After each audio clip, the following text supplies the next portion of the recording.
close family members. So nobody imposes anybody on Nigeria. They have their own views, they have a right to their views.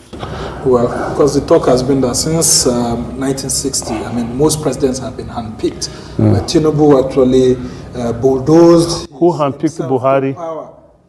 But it's finding it difficult to govern. Who handpicked Buhari? Who? Well, a section of the military actually supported him. No. If there's anything else, the only president that I knew the earlies didn't support was Buhari. We had to leapfrog over and above the heads of the earlies to the masses to get Buhari into government. That is the truth. So there's nothing. Well, you can have somebody like Obasanjo is very active politically, and he has strong opinions. But I mean, for a man who was one of the best presidents, I still think Obasanjo was the best president Nigeria ever had. I still believe so. And naturally, he will have an idea of, he will be passionate about who governs. Because these soldiers are really more patriotic than us, having risked their lives at one time or the other for this country. They have higher stake in trying to see that things work. But that is not to say they... But do you hold the same view that people say that Tinubu bulldozed himself to power through money, using money? Oh, if nobody says it, I will say it. If nobody has ever said it, I will say it. It's money, he bought it. Ebola worked on the value of greed in the human mind, in the human being. I don't know about power brokers, because that's one thing that we do in this country that is taking us down the road every year. Now, power brokers or not, they only have one vote. And with due respect to the names you mentioned, they don't carry any weight anymore. If a government wants to do the right things, first of all, think about God, whatever you're doing. Second of all, think about the people. Now, does IBB and the rest, do they care about people? No, it's about themselves. Because bottom line is when the person that they back gets elected, they want to claim the credit and appoint their people to become whoever, which is wrong. I'm sorry to keep saying this, Nigerians are suffering. Tinubu has gone ahead to stabilize his presidency by focusing on governance challenges, despite that his key contenders, that's PDP's Atiku Abubakar and LP's Peter Obi, have continued to challenge his presidency through constant criticism of government policies under the APC-led federal government. One of the very few politicians in Nigeria that had a vision, drove that vision, and realized the vision. So whatever he's doing now couldn't have been on impulse.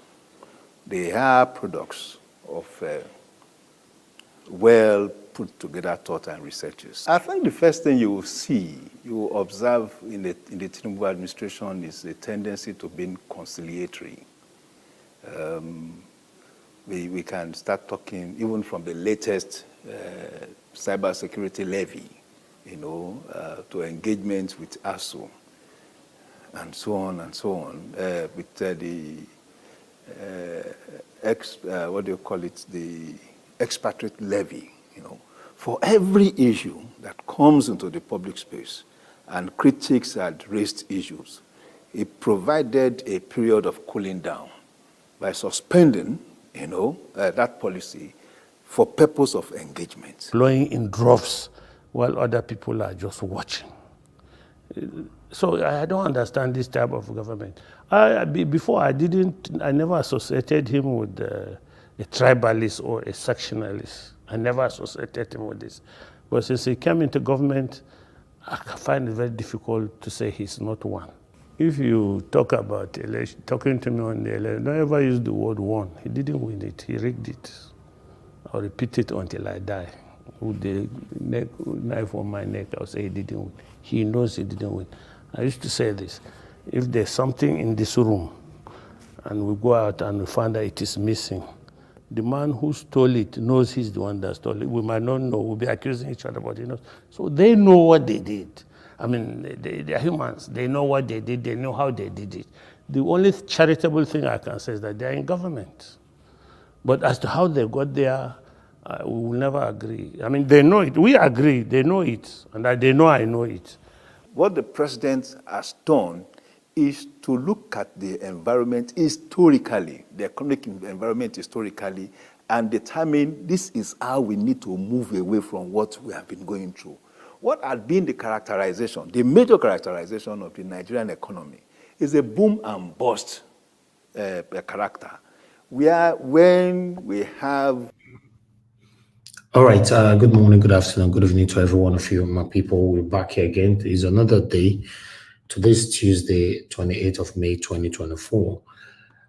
It's very unfortunate that we still have this satanic set of people defending the indefensible. After 1 year in office, there's hunger in the land. A lot of people have lost their lives. Kidnapping, insecurity have overshadowed the country. A lot is happening right now in the country. We still see people shamelessly coming out to defend this satanic government. It's crazy. To be honest, I have been told don't not to take things personal. But sometimes you don't know when you do that. Because it's crazy. It's really, really, really crazy. Some people don't have shame. Then my question is, these people that normally come on air to still talk about this, defend this satanic set of people, do they have children? That maybe, for example, when you get home and say, Daddy, I watched you earlier on Arise, you were lying, Daddy. You are the greatest liar I know, Daddy. Can't the children tell the daddy that? It's crazy. 1 year in office, Tinubu is saying that Nigeria is not bleeding anymore. 1 year in office, 12 months in office. Then you are seeing these people coming out to say that Tinubu is the best president that we have ever seen in Nigeria. Just 1 year in office. We still have 3 years to go. Probably though, just probably, because someone like Tinubu, I don't know how I want to remove him, but I'm here looking on this merger, whatever that is currently going on right now, plan and toxic discussion that is going on right now. I don't know how you guys are going to achieve this because I'm not part of it. You see people still come out. Just imagine the people that have lost their lives for the past 1 year. I understand some satanic set of people listening to me right now will say, it's a normal thing, Mr. Nigeria was calm down. Your body today, take them easy. It's a normal thing. So you think it's a normal thing for people to die? It's a normal thing for people to starve to death? It's a normal thing for human beings to be kidnapped for personal gain? I don't understand. I have tried everything possible to understand the situation of our country. It's difficult to understand. I saw an article the other day or a statement, somebody saying that if they explain Nigeria to you and you understand, that means the person that explained Nigeria to you did not explain it well. Yes, it's difficult to understand. At this moment, we're supposed to see more voices out there, voices like from our elders, from our religious leaders, from our traditional leaders, from the concerned Nigerians. We're supposed to be hearing more voice at this moment. First of all, I want to thank every platform that is talking about the situation that is affecting us right now in Nigeria. I don't care what kind of platform you have, or small or big, as long as you are talking about the things that's affecting us right now, God bless you. I've said it multiple times. We need 50 platforms like Nigeria was. 50. I'm not a selfish person. Who told you that we can do it alone? If you think that we can do it alone, you're joking. We need 50 consistent platform that will be coming out every blessed day to talk about what is affecting us. It's crazy. Good morning, good afternoon, good evening to you all. Mother of all, mommy diaspora, thank you very much, Bomi, for all you do. Appreciate you always, always, always. Wisdom, lucky, Pacha, enough, my dear sister. Thank you very much. Good evening to you all. Today is 28th of May, 2024. Marvin tomorrow says, Tell I myself, those CXL, Abo Aze. God bless you all. Bryce Strasser, promise to do Brazil Sabovo Konga. Thank you very much. Mr. Abo Aze, thank you very much, sir, for all you do. I appreciate you always. Thank you, Odile Former. Thank you very much. Shizoba, can see right there. Miracle B once more. Queen Osifo. Thank you, thank you, thank you. Etin, I can see you. Kes, TBT, thank you. I appreciate you. Emmanuel Shooks is right there with us. Ace also said, Sorry, Daddy, thank you. Good evening to you. Push Mom in the building. BTV Nigeria, thank you very much. Now God bless you. Now, Georgia Fosa, good evening to you. Appreciate you. Clifford Isabel, thank you very much. Stephanie Ojeke, thank you very much for the super chat. You're the first super chat of today. I want to say I'm grateful. May God bless you. May your pocket never run dry. Mike Akumbare, my brother, I can see right there. Good evening to you. I can see more people right there. You see Andrew, Mason Omorige, Leonard Anozie, Samson Omorige, Jeko Obedient. Thank you. Ben Osahon, my brother, I can see right there as well. Thank you very much. Emmanuel Okoye, thank you. Ijidima in the building, Gift I14 in the building. God bless every one of you. Now, God will bless you, my people. Press on the like button, help us to share. Let our voices go far, my wonderful people. You all remember that after the 2023 general election, some of these religious leaders, they said Tinubu was ordained by God, while some of them said Tinubu will be the best that will restore or rather help Nigeria. A lot of them were saying different things at that time. To be honest, if maybe Tinubu turned out to be what they described him to be, I will use my platform to praise him. That's my kind of person. You all know me. Even though how he got into power is, I'm not pleased with it. A lot of Nigerians are not pleased with it, but I'm telling you, if not because they choose to be satanic, if Tinubu has got into that power by fire, by force, and he started doing the right thing, I bet you 90% of Nigerians that were hating him, that were angry how he got into power would have been singing his praises today. It's just that unfortunately, this is where we find ourselves. I normally call it see finish. Nigerian leaders don't have no single respect for the citizens. They don't care about us. They are not interested how you think, how you feel, what you're passing through. They don't have regard for us. So it is called see finish. Some of these pastors, some of them, they say they don't jackpot, they don't run commot. I don't know, but now you use a matter to come. We are going to be listening to all this shortly. You know that Pastor Kumuyi have relocated with his wife or family to the United Kingdom. I was surprised when I saw that video. I was like, wow. So, you know, Pastor Kumuyi, that we had some deep conversation, heated session on this platform. You know, when he raised praises on Tinubu, that Tinubu is the best man for the job or whatever, blah, blah, blah. He have jackpot out of Nigeria. I was like, wow. Now, true with it, because somebody told me, you know, on Nigeria we only work with facts. You know, if I cannot see it, I don't talk about it. That's me. I need to see it. In case if I talk about it, I'll show it to you as well. In case any satanic people that is listening to us right now want to blackmail us tomorrow, we can go back to the video and say, no, we showcase the primary source before we started talking. So somebody told me 3 days ago, but I don't see the video, I don't see the article, although I didn't do any research about it. I just counted it as inconsequential. But today, as I enter Keke Nape, the Keke Nape can take me, they go for inside Twitter. And I say, make I drop from one job to another. I can see one video. I can see now this man had to talk. So I be na doctored video. I don't know. So I say, I carry the video come on and tell me whether a doctored video or if not real video. You know, say, yeah, we know they not finish. We they learn from each others. Let's see this video. I'm from Nigeria, but I'm based in London, United Kingdom now. Now hear that? I'm not here away. I'm from Nigeria or I'm in Nigeria, but I'm based in United Kingdom now. Let's hear that again.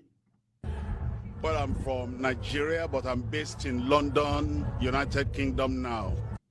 Epa, why you jackpa? What did happen? Why do you choose to leave us all in Nigeria? We are looking up to you now. Let's listen to that again. Well, I'm from Nigeria, but I'm based in London, United Kingdom now. We belong to the Deeper Life Bible Church. And the Bible Church started 1973 with 15 people, but now in Nigeria we're about 1 million in membership. And then we're in about 60 countries all over the world. And then we have the church also in the UK. We have about 40 branches in the UK, and we're growing very much. And learned about Sunday Adelaja for a long time, because according to his testimony, you have all heard, that got converted actually under my ministry. And in the first 6 months of his Christian life, he was in the Deeper Life Bible Church before he traveled over here to the USSR at that time to study. And then he now came to the Ukraine to begin this great work of God. Coming over here and seeing the work firsthand, I'm really impressed that this is a great work of God, and the Lord is really working with the embassy of God. Okay, I'm just going to stop that video right there. That is Pastor Kumuyi, right? I bet me gonna tell me, say a lot of things are happening currently on social media. Let's take that part again quickly. Well, I'm from Nigeria, but I'm based in London, United Kingdom now. Okay. And I'm not saying social media is very powerful. A lot is happening. Do you think that was doctored, or Pastor Kumuyi they talk by himself like that, saying though Jackpot coming from Nigeria? Okay, I'm posting out a link right now for those of you that want to join us, because I'd like to be communicating with somebody right now. My presentation is almost done. So let me post out a link. If you're coming in, click on the link, join us here. Let's talk about the things that's affecting you and I. I appreciate every one of you right there. For those visuals coming in right now, God bless you now. But meanwhile, Dr. Charles Apoti, I've responded to this particular video indirectly and directly. So I'd like us to quickly listen to what he has to say. A man of value, a person of value and high net worth. Send a message to +234 70 via WhatsApp, and I will send you the flyer of how to register for the seminar. Political leaders in Africa and in Nigeria are hypocrites. I am an ordained clergyman. It is hypocrisy. One of the fathers of the faith, so-called fathers of the faith in Nigeria, I use the word so-called, recently was being interviewed, and he said, we have 1 million members in Nigeria. We have our branches of our church in 60 countries. And I'm now in the UK. We have I'm now based in the UK. We have members in branches in the UK. So I am now based in the UK. Mumu Christian, Mumu Nigerian, use your brain. Daddy G.O., Daddy this, Daddy Apoki, Mama Apoki, Daddy that. Use your head well. Use your head well. Imagine a man abandoning 1 million of his children after telling them that they should stand by Tinubu, that God brought Tinubu to build Nigeria. He has run to London. He'll be telling you to pray. Do you have common sense? Do you have common sense at all? He did not, they will tell you, you are with this commission, this family, this. Let me tell you, they are not in the same boat with you.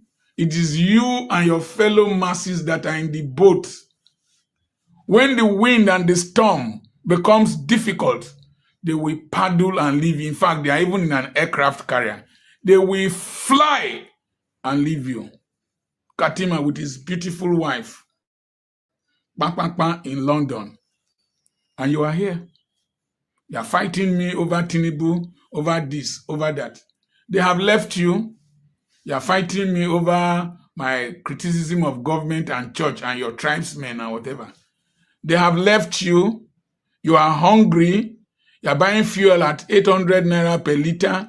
You can't buy dollars. They are there now making pound sterling. And the branches in Nigeria here, they will be minting money, collecting offerings, and be sending to them. And you here, you will buy 2.5 kilograms of gari for 3,500. Okabomama, go harduna to get sense.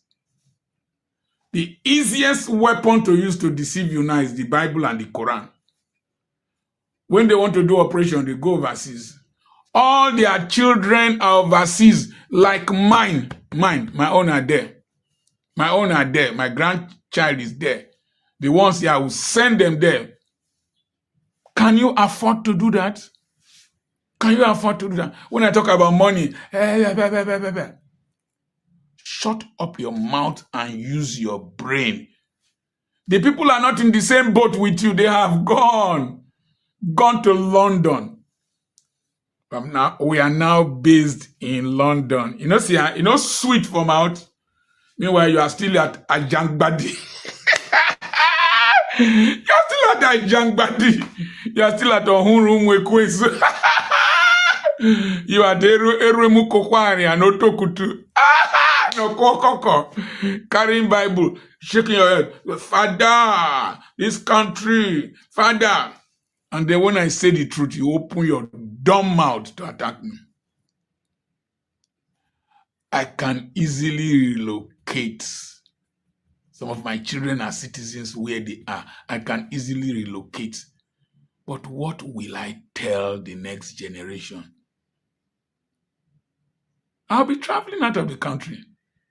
But most times when I get there, I am angry why we can't build a great nation.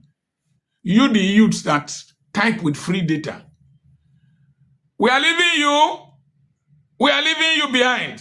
If you like, support my wicked generation to destroy your children's generation. If you like. I remain your friend, Dr. Charles Apoki. I have a... Okay. Thank you very much, my people. That is Dr. Charles Apoki. Now they talk to some of them, we not get sense for Nigeria. And they talk to them. Say, even me, myself, when they talk, he say, my children, they're abroad. Now, no. If you guys want to continue to defend the evils, now, no. Now, true talk. If I tell you 90% of my panelists, many of them are doing well. They live abroad. They have their children, their wife and husbands in abroad. Although we have love for our country, we come out every day, say how we can have a better country. But some of you that lives in Nigeria, the baffling part of it is that you insult us, you try to bring us down. But meanwhile, that is all I have for you guys today in terms of video. I'd like us to quickly take this article right here so that we can move on. Now, God bless you, our people. Thank you very much. Press on the like button, help us to share. A link we posted that earlier on. Guys, press on the link and join us here. Let's talk about the things that's affecting you and I. Press on the $ as well. Encourage our work here, my people, so that we can do more for you. Let's encourage our own. It's very, very important, to keep our own close to ourselves. If not, these politicians, they are doing lots to make sure they silence everybody. But meanwhile, I'd like us to move on. The article that I have for you guys today, I think I have about 4. So let me quickly take them as we move on. I'll start with Charly'B. As you can see right there, why Soyinka should no longer be taken seriously. Charly'B and I talk this one. So I don't really want to go there. If you want to read more, just go to Daily Post. It's right there because of time. So I don't want to emphasize more on it. But meanwhile, I have another article for you here. A pathetic one for that. Boko Haram raid Niger village for hours, killed 8, abducted 160 persons. In Nigeria. In our own country, these are happening. That is the surprising part of it. It's happening in our own country. So then we have another one. It's another pathetic headline for you. This one happened in Buhari village. Bandit evades Buhari's home state, kills several villagers. Yes, this is it. This is it. When we talk, some people don't like us. Say, what are you talking about? What do you know? So shut up there. That's what some people do to us. But meanwhile, I would like to quickly move on by taking reactions on what happened yesterday, because a lot of people are still reacting to the decision that our principal might likely take to go for a measure with PDP, even if it requires going back to structure of criminality. Then this one is saying Peter Obi Giningori. Obi also said he's extremely desperate. So I'm desperate to see Nigeria work. But they're trying to turn that desperate fact to something else right now. Then I have someone else here, Emmanuel, man of the people, God bless you always. Rainy praises on Peter Obi. And another person is right there say, so the structure is looking for other structures. I will wait to see him merge with Atiku. I told you guys yesterday that some Nigerians are patiently waiting. They don't even want to talk now. We that is already talking, you might see that, we talk too much. Some Nigerians are waiting for this to happen before you see their true color. Because a lot of them are not going to be happy that we are going back to PDP and all that. But what do I know? So we have another one there from Cool Dog saying that APC and other power intoxicated politicians, please learn from Peter Obi and GEG. Let the citizens' interest be your ambitions and not power being your ambition. Yes, that one, I support that comment. What we have from Shuku said, the same factor that are responsible for Nnamdi Kanu still being detained illegally by DSS in Nigeria, despite court orders, are the reasons why Peter Obi is not the president of Nigeria, and he will never be the president of Nigeria. That's Chuku Biafra. I talk that one. British factor, Igbo factor. That's what it right up. Then we have another person here, Chamobi or Bai, I don't know. Politicians swingling, Abi, swishing, Nigeria politics, no wonder they say it is. Dash. While the second to the last is saying, dash out is saying, whatever alliance you are taking is for you and your family and your likes. Ohiri, Eri, I don't know what that means. So that means I'm not part of it, We have Amarashi saying, Peter Obi, leave Nigeria for Hausa, Yoruba, Fulani. They are one people. Nigeria belongs to them. Your country is Republic of Biafra. Fight for independence only. If you will hear, if you fix Nigeria in 4 or 8 years, when you step down in 1 month, they will crash everything. All right, my people, that is it. I've done my part today. I think we should start talking right now. Where are my people? Nobody on the panel, apart from Mother Patricia right here with me. Since we don't have much people yet, I will try to quickly extend my presentation here. Although people are already talking, okay, I will do that later because I have something I wanted to show you guys. We have Madam Origin with us. Madam Origin, thank you very much. Ma'am? Good evening. Thank you, Madam Patricia. Thank you very much. I'm one more than a million, though. I'm not only. All right. Thank you, Ma. Thank you. Thank you. Let me come to you shortly. Madam Origin, it's good to have you on the show, man. Good evening to you. Please talk to us. Hello, my people. Hello, wonderful people. Hello, my family. Hello. Today, Mr. Niger will just give me extra minutes. Yes, you can have that extra minutes for now because we don't have enough people with us. We don't have enough people. I see that. I am so glad to be part of this team. Like I said yesterday, please continue to pat yourself at the back. We all are doing good. I greet you, Mama Diaspora, my wonderful mother. God bless you. God bless you. God bless you. Thank you. Thank you again. You have brought solace to our hearts by giving us a son that is not giving us hiccup, is not giving us headache. He stands for truth in place of hardship. It's so hard now, but he is here. Thank you, Mr. Niger Watch, for your resilience, your tenacity, your ruggedness, your consistency. It will never go unrewarded. You see, whatever we are doing here, I plead with everyone. Do not remove your eyes on dismantling the old order. This old order, while we are pursuing on good governance, while we are pushing this Titanic, don't remove your eyes that this old order must be dismantled. You see, I am going to take us and I'm going to tell you to please do help Mr. Peter Obi. What you're going to help do for him is do never, you see all these things, they're running their mouths on this and that going on, all of the, everything going on, they are talking from two sides. These old criminals, well, they are what they are. They lie, they rely, and they lie, and it is what it is. Help research. Before you believe anything, research. This is what I think is going on. You see that thing I call COCCSALS, Coalition of Crooked Criminals Seeking a Soft Landing. They are looking for a way to suck Mr. Peter Obi into looking for a way because they are trapped. They know that Nigerians are awake. They know that Nigerians are angry. I take you to Fayoshe. This is an example. Like I said, please go and research, go back to their archives, see their antecedents, see what they have been doing. That will let you know what is going on.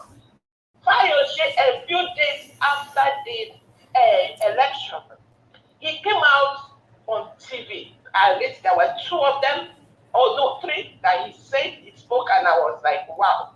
Fayoshe is the former governor of Edo State. I gave you a few clips. He said, politicians, we are the greatest enemy of the society.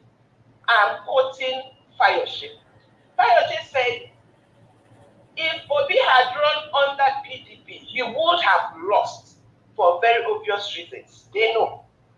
He said again, he said, majority of PDP Senate presidents and even the president have left PDP. Even during the election, they were quiet because of the evil in PDP. So why are they trying to rope Mr. Peter Gregory? Let me tell you what's going on. They have all this evil that is going on in Labour Party, going on. They are trying to disorganize the obedience. They are trying to shift our minds, make us, distrust. We will not distrust Mr. Peter Gregory until he make the mistake. Because when he moves away and join them, that's when we know that we are now truly, truly orphans. We have one man that we are holding on. Then Fayoshe said, he said, Nigeria governors from both PDP and APC, he said, serving governors, APC, PDP, before the election, they met in Delta State to decide who they give this, which means these people this is highest level of wickedness. Why they push the people to go, people fight 80 people, people were all manner of evil. These people have already in their coven done the inhumane things that no normal human being can do. Pushing the people and destroying lives just for money. They all lost why did they lose their own elections? They did not even mind their own turupus, but they are working so hard to put this man in authority. Why? He even said, go and ask how PDP, lost the Kwara state, which is a state. What am I saying? I'm telling you people, everybody please wake up. Do not rest until this evil quagmire that has been put our country is dismantled.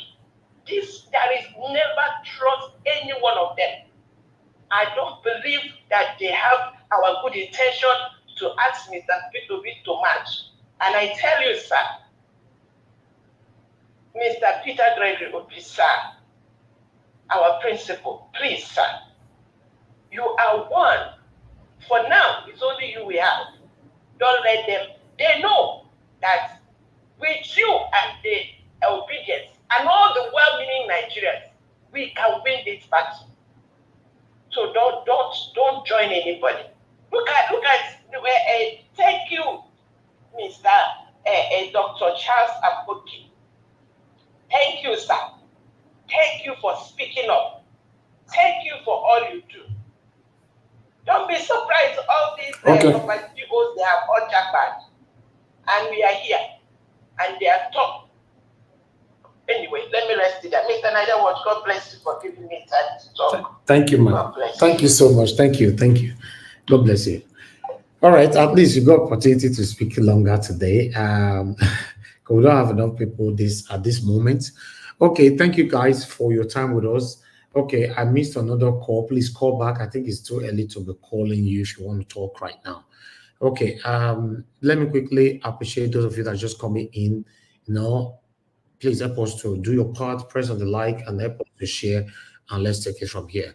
Madam Patricia, thank you very much, man, for your time with us. Good evening to you, man. Please, I'd like you to talk to us. Good evening, Mr. Evans. Oh my God. Good evening to the comment section people. Thank you for joining the broadcast today. Of course, good evening to Mommy in Diaspora. Before I proceed, let me ask you people to do us the favor to press on the like and share button and subscribe and the bell as well. Press on that bell so that you will be one of the first people to be notified once Niger Watch come on. And surely the dollar sign, that's the most important one, because that one put ginger on Mr. Evans, heart, to know that at least he's appreciated for what he is doing. So please let us do that. God bless you. Mr. Evans, wow. Every day we are so different one with the year. And so it's good. It's very good because Nigerians, they will learn. They will learn the hard way. Because I don't see any They already reason. Yes, they're already learning. Yes, Mr. Evans, suffering is a choice. I will say that. I will fully knock my chest, beat my chest and say suffering is a choice. If you don't want to suffer, there are steps you take in life to avoid that luxury of suffering. So suffering is a choice. Nigerians choose to suffer. It's not about whether you're educated or you're not educated. It's not about that. It's about what is in your inside. What do you condone with? What do you accept? And what do you say, oh no, I can't take this. I will have to change it. So for me, suffering is a choice. It's a choice that people make. Poverty also is a choice. Nobody can tell me that poverty is not a choice, because if it's not a choice, how come somebody from a very, very poor background can still be able to become somebody when he determines to become? So it's a choice. It's a choice you make. So Nigerians, what they are getting is their choice. It's their choice. Because if it's not their choice, they would have known what to do. Even now, they would have still know what to do. So, Mami and you there, they cry for them. And you cannot cry more than the bereaved. As we are speaking now, yes, there are those that are really, really suffering in Nigeria. But there are also those that don't care. They are living their life as though everything is going fine. And they are not willing to change the status quo. Not because it's benefiting them, because they have found a place where they can also be able to be having their own ikuje. So they don't care what is happening. So, in that regard, it's a choice that they made as well. That as long as I am okay and my family is fine, then everybody should be fine. If they're not fine, they should go to the street, hit the street, and do what they like. But for me, I'm fine. If not, why do you think the military is not moving out? If so, just imagine. how can they be okay if they are not content with what they are getting? They have the gun already now, so they can go out, oppress one or two, get their kuje, and enter their house. The police the same thing. Okay. Then the Nigerians that doesn't have gun or knife, what do? They also oppress one another to take what they want, and everybody, you know. So that's why I say it's a choice. It's a choice. The life they are living is a choice. So, and until everybody come together collectively and say no, we don't want to go this direction anymore, nothing will change. It doesn't matter how much we talk, how much we stay on and keep fighting. Yes, but there must be a determination from the people. There must be a reaction, you know. They must react, to what is happening to their environment. They must respond adequately to the dying, dire issues that they are faced with. They must respond aggressively to address it. And until we see that, nothing will change. Nothing will change. Okay, how many people have you seen now? This Pastor Kumuyi that's run his studio out now, saying now he's in the UK. I remember he was the one saying the Nigerians should pray for Tinubu. Why he knew how Tinubu got to the place. Yet he said Nigerians should pray for Tinubu. So that Tinubu was Nigerians' choice. It was God's choice for Nigeria. I mean, okay, but now he's run away. He's abandoned them. So is that not something for them to now to have caused a great opera, you know, since the day he left and when he made that statement? I mean, from his member, he said he claimed to have over 1 million followers in Nigeria, over 1 million members in Nigeria. So that statement he made that he has moved now, he live in UK now, should have caused, should have caused some unrest in that nation. For them to tell him, oh no, you can't give us such a counsel and then you run away and leave us. But that's not what we are seeing. That's not what we are seeing. It's people that are not even in his church that are carrying the news. The church people, they are all, they are sleeping. So what do you say? What do we do? So it's until Nigerians wake up and say, look, we are not going to have this. Nothing will change. So that's why I say suffering is a choice. They choose to suffer and smile. So let them suffer and smile. Because everybody should know what is good for themselves. Yeah. I don't think anybody, there's nobody, I don't think there's anybody that doesn't know what is good for them. Everybody is born with that, you know, intuition or inner discernment to know what is good for them. So when things are not that way, you have a choice either to accept it or to say no, I reject it. And when you say you reject it, you must take action. You can't only say I reject it.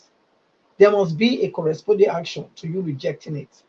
So, and that action is what we are not seeing. Everyone is crying. They are crying secretly or crying openly, like the ones the first people that you bring on. They are ranting. To me, they are ranting. They are just ranting because they are on ground.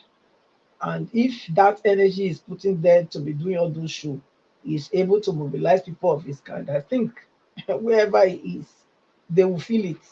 So, but it's not doing that. It's coming there and So all those are just show. Until we take this thing out of show, and bring it to really demonstration of our plight and anger, nothing will change. So it's obvious that Nigerians are not ready yet. But Obi, like I said, I beg, the measure will happen and heaven will not go fall. Now the year it will happen and heaven will not go fall. You not go fall. All these are politicians. No, now people want to be deceived. You can be deceived as much as you want. For me, I've said it and I still stand my ground. This merger will happen. All na show. All na show. Nigeria not get anybody who wants save am for now. Now hear me. In all day until na ready to save una self. Now the people wey need the oppression, all of them go know say una don serious. Until then, nothing dey happen. Una continue, una dey shout, make una dey dream. Even when una dey can, if he come sef, he cannot still do it. He can't. He can't because one, Nigeria as a people must determine what they want and how they want to be governed. They must determine it. It must not be the people that is governing you, telling you this is how I want to govern you. You must be the one telling them this is how we want this is how I want to be ruled. This is how I want my situation to be addressed. You are the one that wear the shoe. You are the one that feels the pain. They don't know what you are feeling. And until you tell them they cannot be decided for you, you have to be carried along in whatever decision they are making. Then there will not be a obvious and positive change in the lives of Nigerians. Because you cannot tell me you know me, therefore you know what I like. No, you have to get my consent. And if you don't get my consent, we can organize ourselves. They know who to meet. They know. And those people who will organize, they will meet the people in their nomenclature, in their different community. Okay, this is the situation. How do we address? So we put head together, brainstorm, and have a holistic opinion of how every one of us want to be governed, and so on and so forth. Otherwise, they will just be doing what they like. It's what they like that they are doing. Nobody has come to serve Nigeria. They have all come to serve themselves and their children. And until Nigerians stand up to tell them, listen, this country, we all own this country together. And nobody is, whether a first or second class or third class citizen, everybody owns this country. Equal rights. Until we come out and do that, nothing will change. It doesn't matter who you put there. It will never ever matter. It's Nigerians that must be able to follow through the process through democracy. Without that, forget it. It's not about going to vote. You can go and vote, and the moment you are leaving there, everything changes. And the moment you put people there, who the Senate, people that you vote for, Senate of Assembly, everything, they go there and they don't represent you. Why? Because you have not determined what you want and how you want them to speak for you. Before they take a decision in those places, they're supposed to consult their constituency. They're supposed. They're not supposed to just go there and they bring any bill, they just sign it, they just agree. They're supposed to come back to their constituency and address the matter on their grassroots and say, look, this is the bill they are posting, this is the bill they are bringing. What do we do? This is our constituency, this is our life, this is our children's life. This any decision I am making over there is going to affect every one of us and even our generation to come. So what do we do? Are we agreeing to this or are we not agreeing to this? We decide, not the one they are doing now. They are just taking decisions on behalf of Nigerians. Nigerians don't even know that they are selling them out. They don't even know anything because Nigerians are not participating in this so-called arrangement called demonstration of grace. It's not even it's a demonstration of grace. That's what they are practicing. Because if it's democracy, they're supposed to know that the people, you are representing the people, so the people decide. You don't go there to just sign any bill. They can raise the bill, yes, of course, but you don't have the right to say yes. The ayes have it immediately, they vote on it, and then they hit the table and say, yeah, the ayes have it. It doesn't matter whether your constitution or your constituency is being sold, your people is being sold or not. Not like that. So until we decide, nothing will change. So Nigerians, when you decide, you will take your country back. Mr. Ives, I'll leave it at that. I can see that Mr. Jonathan is already there. So let me leave him also to talk. Thank you so much. I'm grateful. Thank you. Thank you very much, Madam Patricia. Thank you for that wonderful submission. God bless you. Mr. Jonathan, you know, see the like make you talk today. Before the pack come, make you talk to us, Nazan. Good evening to you. Thank you. Thank you very much, Mr. Elvis. I greet you once again. God bless you. Thanks for the work you are doing. I greet my fellow panelists, Madam Patricia. Welcome. I greet all the panel, those on the comment section, those that are listening and watching. I greet everyone. Please take time to like this broadcast and share. And if you have not, please also subscribe. Thank you and welcome. Let me quickly say this on this major thing, and I really don't want to. For me, I don't think it's worth anything again to say until we see it happen. If, but my own opinion here is that I don't believe that the merger will happen. I don't believe so. I don't see any need for the merger. At best, maybe a new political party. Because what is the need for the merger? Because after sitting down and going through this more deeply, the question is, what is the need? What is it? Because when you want to do something, there must be a reason for it. A person of the likes of the standard or the stature of Mr. Peter Obi will not just do something without reason. What is the reason for the merger? Mr. Peter Obi himself, I believe, has to state that the cogent reason for the merger. I want to hear these reasons come out from Obi. But I must say that I know these reasons. For me, I know this reason or some of these reasons, but I will not preempt. I will not preempt anybody. Let Mr. Peter Obi say it clearly. And those who believe that there will be merger, the reasons for the merger. I think that's when the conversation can then go on, whether those reasons are tenable reasons, they are reasons that are, that add up or not. But we just leave it at that, because I don't believe so that there will be merger. What we're seeing now is just, it's part of politics. But I want to say this, with what Dr. Charles said. He said something. He said the easiest weapon to deceive Nigerians is through the Bible or the Quran. Yes, it has always been like that. And until Nigerians open up their heads, they open up their brain, it will continue for a very, very long time. They will continue to be deceived. Even sometimes when you see the people that are deceiving thousands, in some cases millions, when you even look at them deeply, they are empty heads. They don't even have, just because they carry Bible or Quran, and they deceive people, and people continue to fall flat for it. Until Nigerians wake up, this will continue. There is no ending unless they wake up. As it is in the religious setting, so it is also in the political space.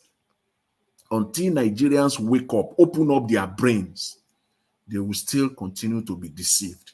The deception in Nigeria is on a daily basis. It goes on.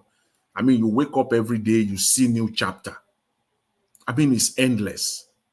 The deception is endless. They just come up with, and the funny part of it is that these deceptions are not even smart ones. But they have taken Nigerians for granted to the point where they just throw anything. When you are even trying to deceive, you will come up with some, very smart, sophisticated, moves to deceive. But now in Nigeria, they are not even, it's just like somebody will just wake up, let's just go and throw this out there. They will just take it. They have taken Nigeria to that point where Nigerians can't even think. One of the fake pastors even said it, I think yesterday, that most Nigerians are not educated, especially the politicians and the so-called elite. They are not educated. Because if they are educated, Nigeria will not be what it is right now. That is why they can wake up. An uneducated person, so-called uneducated person, can wake up in the morning and tell Nigerians that Nigeria is not bleeding anymore. That is economically, socially, infrastructurally, that Nigeria is not bleeding anymore.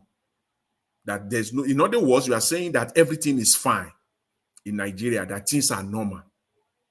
It takes an uneducated person to say that in this day, Nigeria. It will take an uneducated person to say that this last 1 year of this present government is okay. It does not matter what all the, wherever you have been, the schools you have attended, the certificate you have gathered together or amassed together. 2, 3, 4 master's degree, PhD, doctorate degree. It does not matter. You are still an illiterate in this space. Anything you don't know, that you don't know about, you don't have a clue about, in that area, you are an illiterate. You don't know, these guys don't know anything about governance. They don't know anything about people. They don't know anything about compassion. So they are illiterates. So we have a bunch of illiterates calling the shots in Nigeria. All over the space, there are a bunch of illiterates. Put them together. All of them. Because if you are not, if in your field, if you are in a particular field and somebody is saying something that is not right, you will not agree. You say, no, it is not the case. It's like telling a doctor how to diagnose a patient. And you are not even a doctor. And then the doctor will sit down there looking at you. Then you have to question that doctor if he's a doctor at all in the first place. So even those that are saying they are economists, those that they are saying they are experts, and they are seeing all these things happening, and they cannot question it or come out and say, no, it is not so.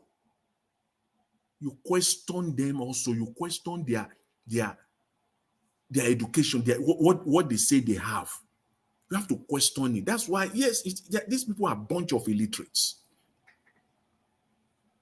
How a president, someone who is a president of a country will come out in the last few days commissioning projects that was already commissioned in the past. You are recommissioning it. And you say those are achievements. Can you even see that? How they have taken the country for granted so much. They have taken the people for granted. Saying that you are going to commission over 300 roads. That's how they have taken the people for granted, that they can just say anything. People cannot think. These are dummies. Just say it. They will just go out there and say something. In 1 year, your achievement is that you are celebrating the third mainland bridge, the refurbishment of the third mainland bridge in Nigeria of today. That's a celebration. You have a president that cannot come out and talk to the people and speak to his own people one-on-one. 1 year anniversary. Maybe they will. Maybe if they hear this on social media, across social media today is still 28. Maybe they can still rush it and put it together. Do a rush interview. Tomorrow is 29. Maybe they can do it. Because they should know themselves that this is below the standard for any. If you say you are a government and you spend 1 year in office, you are globetrotting the whole country, using your power, conducting press conferences, lying to the people, but you cannot stay one-on-one with the media, face them, the leader, Mr. President. You cannot sit one-on-one, unscripted. I dare you tomorrow. After all, you have gone on that road trip. You are bragging. Your ministers are already bragging. I dare you tomorrow, sit one-on-one, unscripted interview tomorrow to come and brag about your achievements. Do it tomorrow. Call the media. You cannot have a one-on-one session with your people, the citizens, the people that gave you their right for you to superintend over them. You cannot talk to them, but you are bragging. Catch me if you can. That's the case. Catch me if you can. I will say it anyways. Unscripted questions. If you know you have achieved anything at all in this 1 year, I dare all of you. Ononuga, all of you, I dare you all. Ungelele, I dare you all. Come out and face the media unscripted and come and talk about the achievement of this government in the last 1 year. Not all these organized conferences, press conferences that your ministers are doing. No, not all that one. A president after 1 year. Are you kidding me now? Third Mainland Bridge, refurbished Third Mainland Bridge, the coastal highway. That's what you are parading as success. Come and Mr. Tinubu, go to one primary school in Nigeria that you are proud of and stand in front of that primary school and say, yes, this is the standard in the last 1 year. I do that.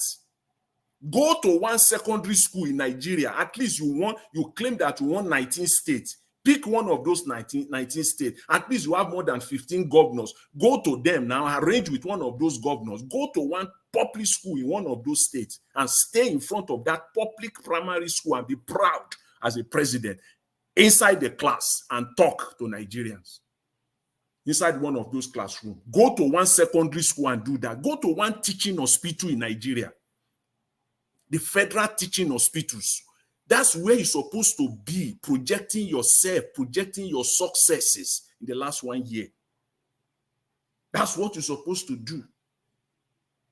Inaugurating flyovers, pave roads, relaunching projects that have already been commissioned, relaunching them again, and you say those are successes.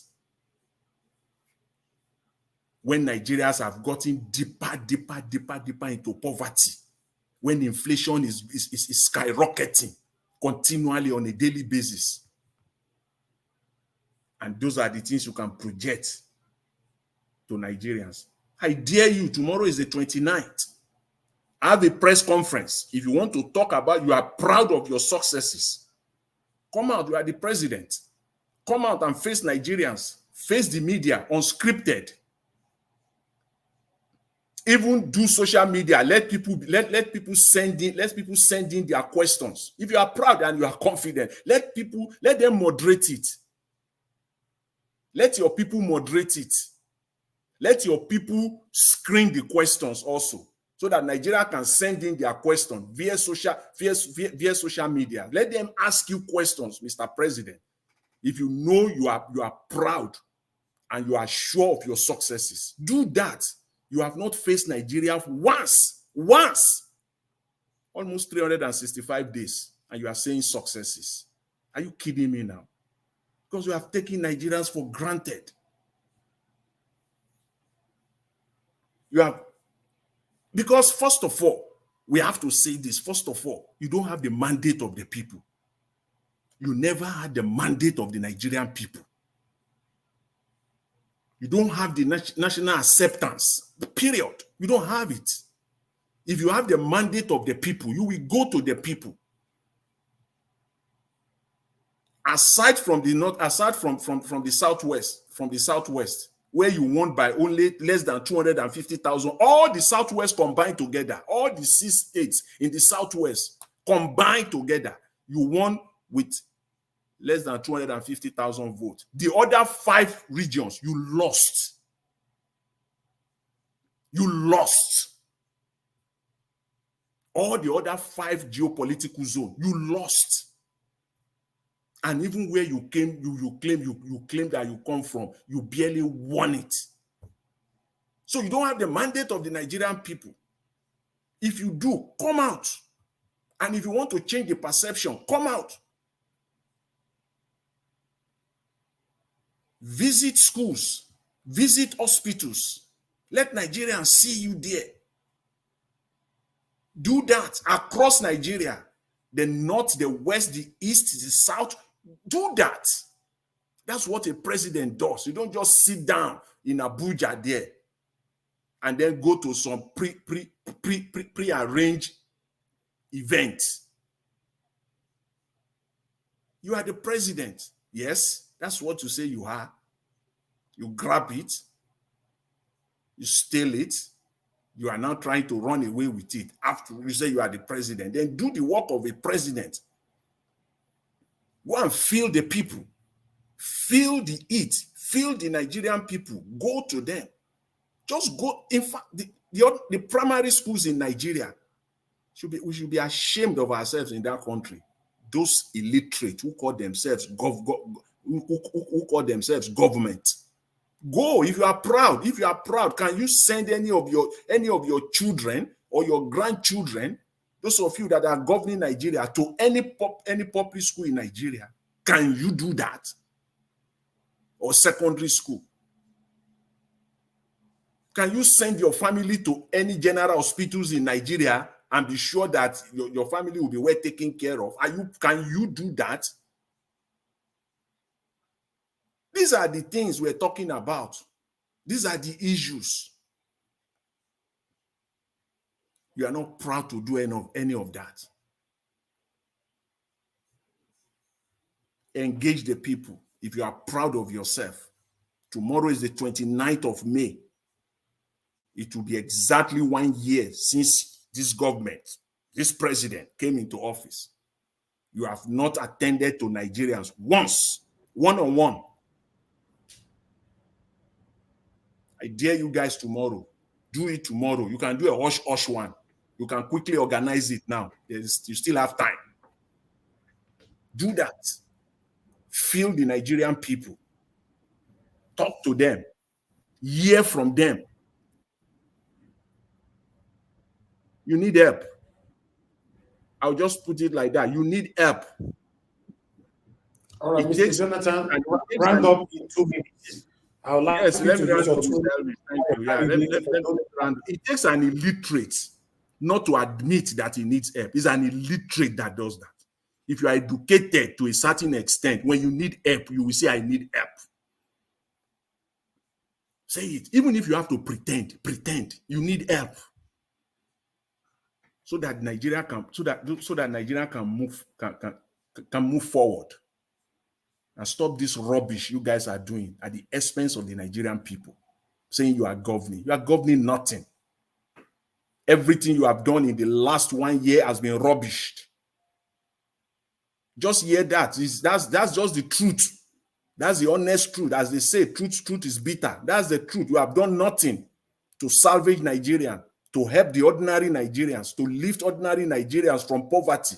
You have done nothing. As a matter of fact, you have gotten them deeper into poverty. That's the truth. If nobody is going to tell you this government, hear it. That's the situation. That's the pulse of the country right now. Thank you very much, Mr. Elvis. I'll leave it at that. That's my message. That's my message for them. This first year anniversary that they are celebrating. That's my own message for them. Thank you very much, Mr. Elvis. I really appreciate it. Thanks. All right, Mr. Jonathan, God bless you, sir. Thank you. And please, all the church ministry, pile up all this while you don't use them today. Thank you, sir. That was a wonderful submission. Guys, press on the like button. Let our voices go far. We have Oga Chris with us. Oga Chris, thank you for joining us, sir. Please talk to us. Good evening to you. Good evening, Sir Ninja Watch. Good evening, everybody on the panel with me. And good evening, people on the comment section. Happy 1 year of Tinubu's administration to everybody. Mommy Diaspora, good evening. Thank you for everything that you do. And the Lord will continue to bless you richly. Yeah, back to the people on the comment section again. I greet you all. You've all stuck around for this past 1 year. It has been a very daunting challenge. But despite the the inadequacies of the government, despite the pains, the corruption, everything, you guys have continued to believe in your country, and that's what every statesman should do. Thank you all. And Mr. Ninja Watch, special greetings to you. It'll be 1 year post swearing in. I remember that February election when that result was announced 4 a.m. We all went into depression, but we didn't give up. I think that's the most resilient strength that we have as Nigerians. We didn't give up. We kept on fighting and fighting and fighting. And I'm very sure, Mr. Ninja, that most of us, maybe who could have fallen along the way, but because you come out every day, you kept doing this, despite the challenges, despite the pains, despite the disappointments, you've given hope to a lot of people. Like you said, if 50 channels all over the country can have this level of dedication, and I'm sure things will take a change for the better, because the really problem we have in our nation is that there are so many false narratives going on. And sadly, most of these false narratives, they are coming from respected people. Just imagine if the likes of Wole Soyinka and other respected people across the different ethnic nationalities, across the different religious denominations in the country, if they can all come out once in a while, not even all, maybe just handful of them, if they can come out to control the narrative, I'm very sure that Nigeria would not be where we are today. Just take, for example, Mr. Anjao, like you have said here every time, only 3 celebrities, in my view, can change Nigeria. Only 3. Because if you see these celebrities, they have millions and millions of followers, and these followers are just youths. Imagine if only 3 of these people speak to their followers, or they use their different social media handles to tell the youth to do the right thing. Just imagine what would have happened. But I don't know. We always have a way of excusing everything. We say that, well, I'm not into politics, I'm not into this, I'm just into entertainment. Who told you that? The lady that wrote Harry Potter, what's her name again? The British lady that wrote Harry Potter. When they were doing that Brexit, she contributed £1 billion, £1 billion for the UK not to leave Brexit, not to leave the EU. So that's how nationalists, that's how they behave. She is in literature, but she came into politics when there was a need for it. Excuse me. So I think those are the kind of spirit we are lacking in the country, because when people are afraid to say the truth, that's when they pander to other sentiments. They want to tell you that you don't mix politics with religion, you don't mix. Whereas in everything we do, it is politics. Everything. Because if you have that's your so-called religion, if you have a bad government, you take just one bad leader to make one nasty decree, and at the end of the day, that religion, you cannot even worship your religion again in your country. Because we forget that even above the constitution, there are other things, there are other executive powers that the president could use. And we saw Donald Trump using a lot of those executive powers because he knows that if he takes some of these things to the parliament, nobody is going to listen to him. Now, if we have to x-ray the 1 year of Tinubu's administration, I think I would just follow Mr. Jonathan's last submission. He said it's total rubbish. And to me, that is how it is. Total rubbish. Because it usually staggers my imagination for some people to say that you cannot say the government failed completely, that it did some. If these people have actually been doing something, why are we still the way we are for the past 60 years post-independence? Why are we still where we are?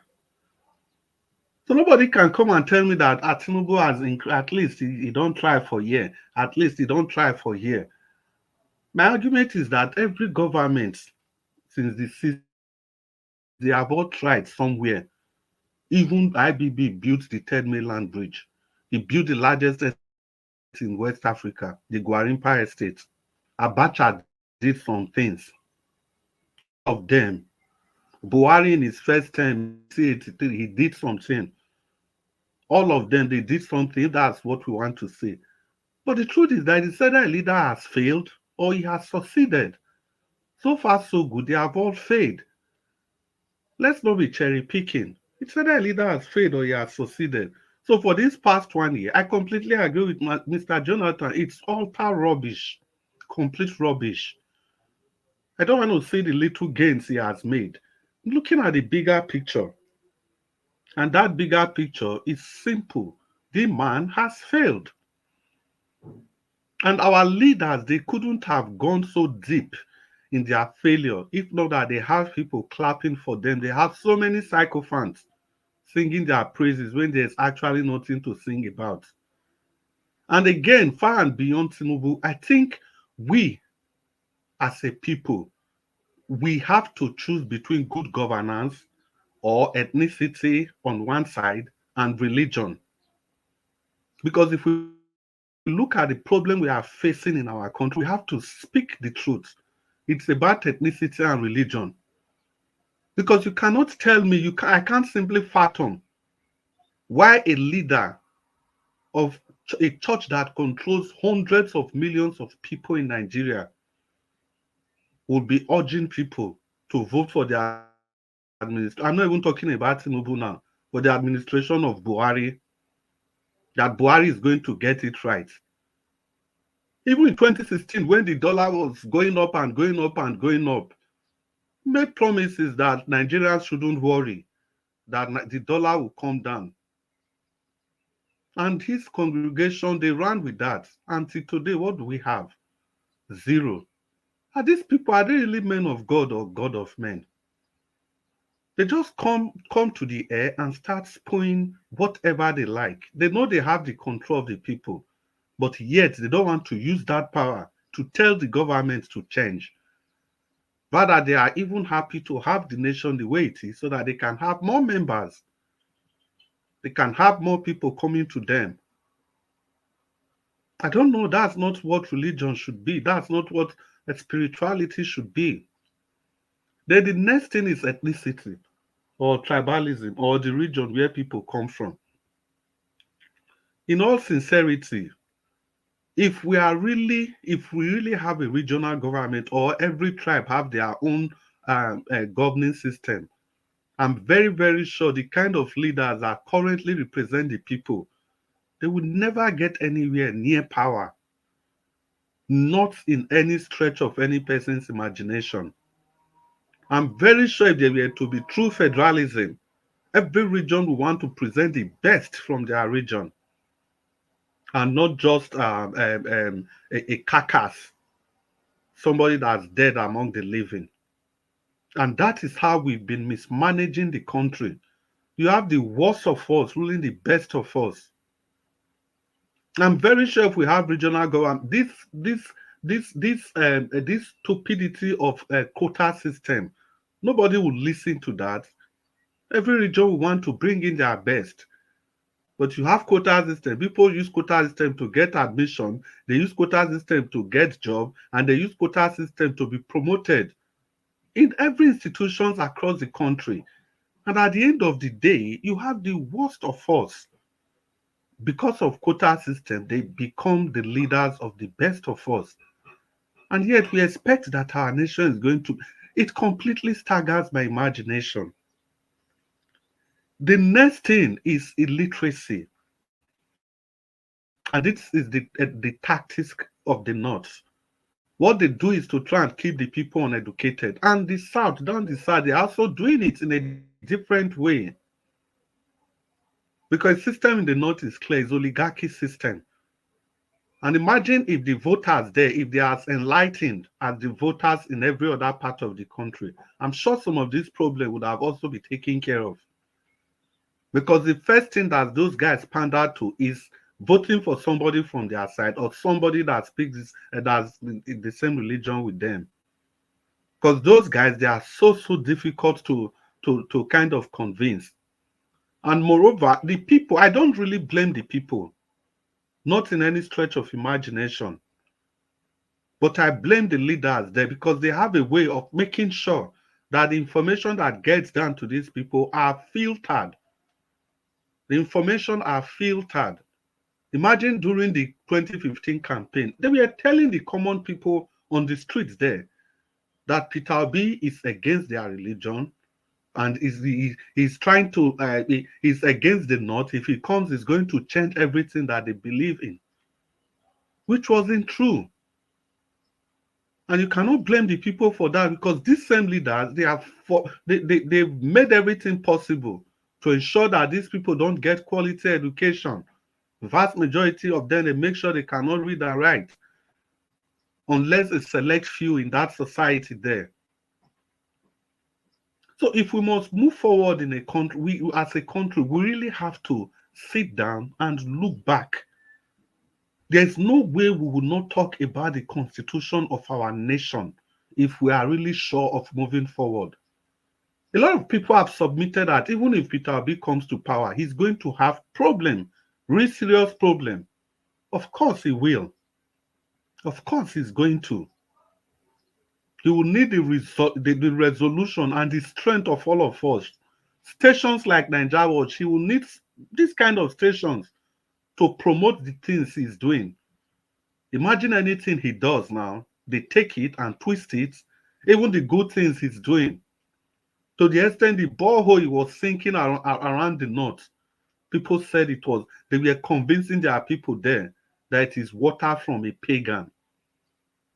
That was how bad that situation was then. That is how bad our leaders are.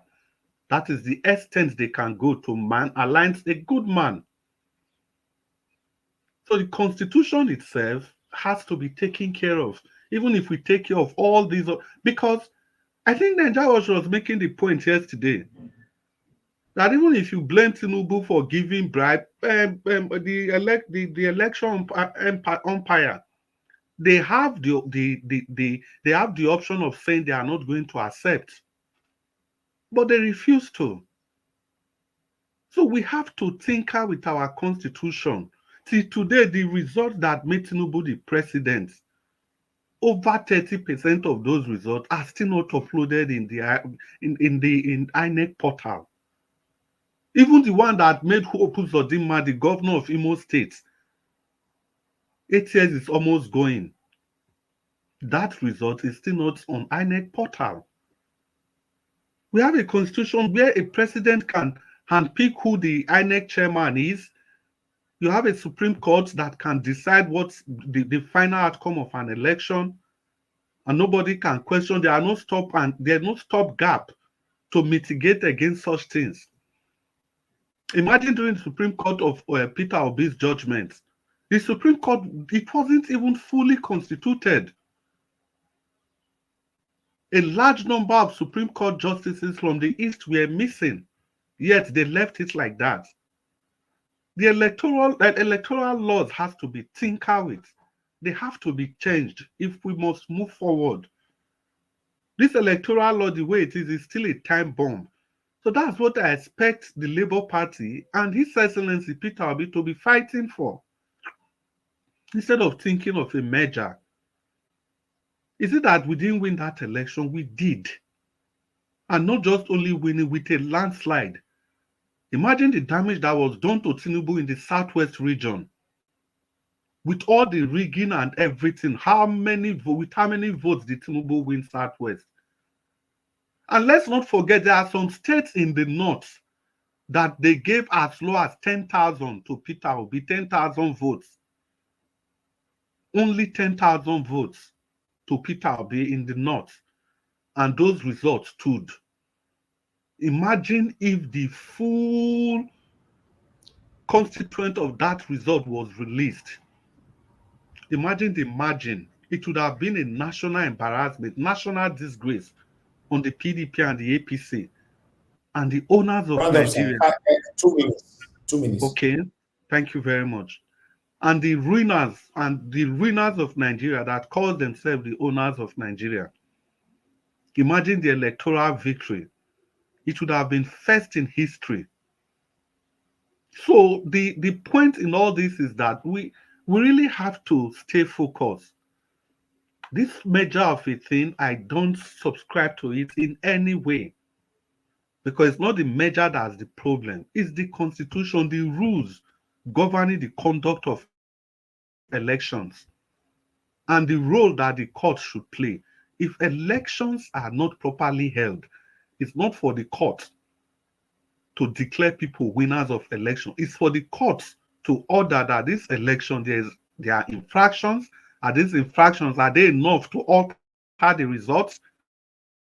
If the answer is yes, then you order for a fresh election. And not just that, you bring the people involved to book. And look, we still have Mahmoud there. And we are running into another election. Before you know, that election will come, controversies will come, and we'll just forgot everything that happened to Peter Obi because there are new ones again. Well, in conclusion, I want to agree with Mr. Jonathan, who said that the past 1 year has been rubbish, and I both to add it has been utter rubbish, complete rubbish. Mr. Anjawo, thank you very much. I'm very grateful for the time you gave me. I know it's far more than 8 minutes. I'm very grateful. Thank you, sir. All right, thank you. Thank you very much, Oga Chris. God bless you, sir. Yes, you talked for 16 minutes. You know, you see your minutes Wow. right there. Yes. So the reason why you guys have to talk much because we don't have much on the panel. People will come join henceforth from now, and I will come get for 4 minutes. Anybody will join right now. It's 4 minutes that we get. But nevertheless, we still have one person on the panel that needs to speak to us. Somebody were calling in earlier on. After this person speak, then I'll come to you. Mr. Zenith, it's good to have you on the show again, sir. Good evening to you. Please talk to us, sir.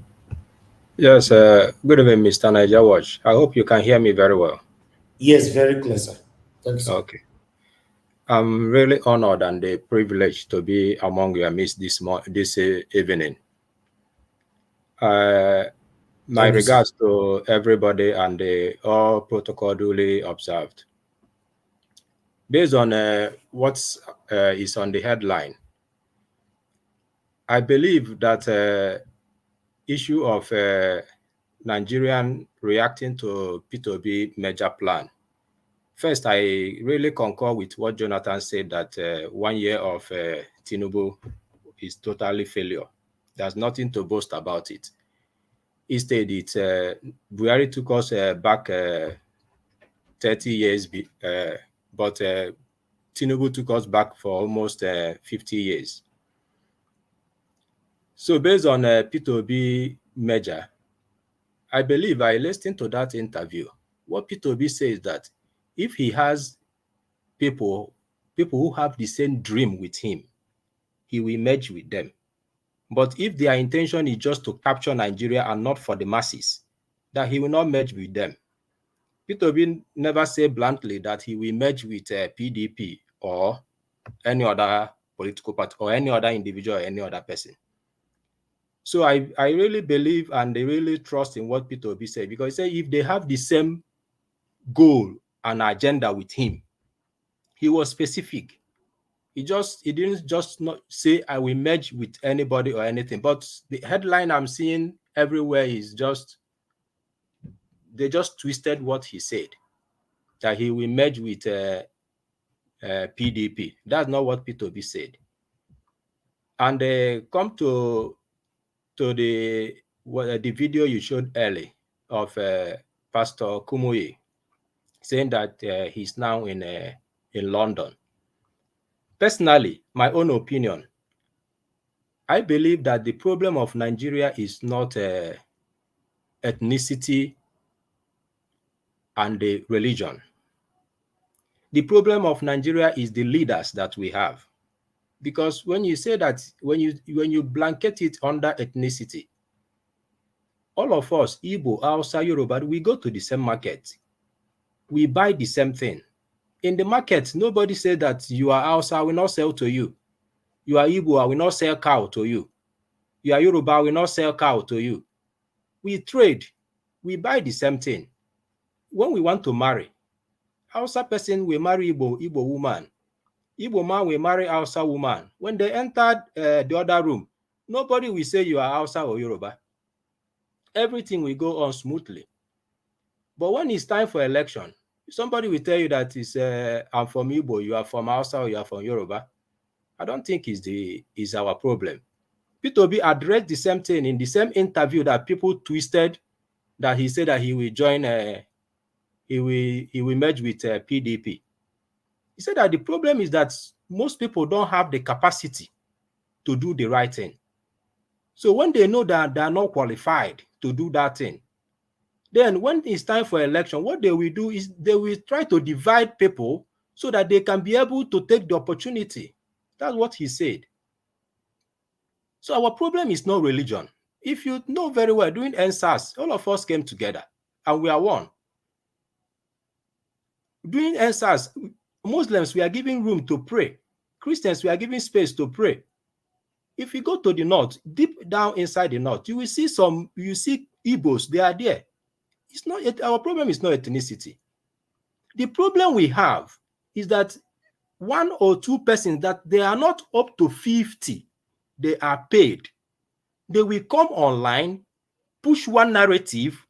We that know what is happening, that know that this is not our problem. We start saying, look at what Hausa man said, look at what Yoruba are saying, look at what Igbos are saying.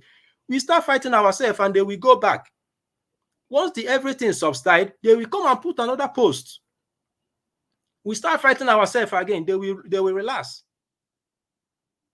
These people that are causing this problem, they are not up to 5 or they are not up to 50. During election, we saw what happened. Tinubu lost in Lagos State. Lagosians, they voted an Igbo man. Ethnicity is not our problem. They are just using it to ignite. How can you just, because of one tweet of somebody who is in his house, he said that Yorubas are wicked because of one tweet. Because of one tweet, you say that Igbos are wicked. One tweet. And that tweet they posted, they will try to make it have impression. It will go far, go viral. Okay, for instance, the interview of Soyinka and that young man that did Soyinka interview is from Anambra State. He's an Igbo guy, he's Anambra State. Then how can the interview, the media he used is not a popular media? How come the interview he did with Soyinka went viral? Have you asked yourself that question? The interview he did with Soyinka went viral. It was paid and arranged. Simple. The main issue is to say that Tinubu, Peter Obi should not come out 2027. That's the main issue. Every other thing he said is added up. It was all set up. Both parties were paid. Soyinka and the young man, they were all sorted out. And they even Arise boost the interview. It was in headline everywhere. Have you asked yourself, all these things we are saying in Niger Watch, why haven't they picked something from there and put in headline? How many prominent men have you interviewed? Why didn't they take some of the interview we have done in Niger Watch and make it headline in newspapers? Why? Because it is not paid, it's not arranged. So they intentionally push the narratives they want us to fight ourselves on. And they will sit back and they are just playing us like a chessboard. And we are falling into what they are doing. I will personally suggest that if we can be more intentional in how we discuss what they say, and then discuss what we want to discuss. Because they are people they are dictating what we discuss. If we can turn the table the other way around and dictate what they discuss, it will go a long way to solve our problem. I want you all to know me like the person who keep on saying one thing. That's one thing that we need to know. The religious leaders are part of our problem, not religion. The religious leaders, they are part of our problem, not the religion. The traditional rulers are part of our problem, not our ethnicity and tribe. There are some countries that have more tribes than Nigeria. Malaysia have more, most countries, they have more tribes than Nigeria, and they are together. They are forging ahead. They are achieving things. So I believe that why is it that the reason why religious leaders are part of our problem is that somebody will become a governor today or a commissioner today. He will go to church, Thanksgiving. The reverend father or pastor will make him an elder, make him chairman of the bazaar committee or anything. Why are you giving him chairman of bazaar committee? So that he will steal the money and come and donate. It's the religious leaders.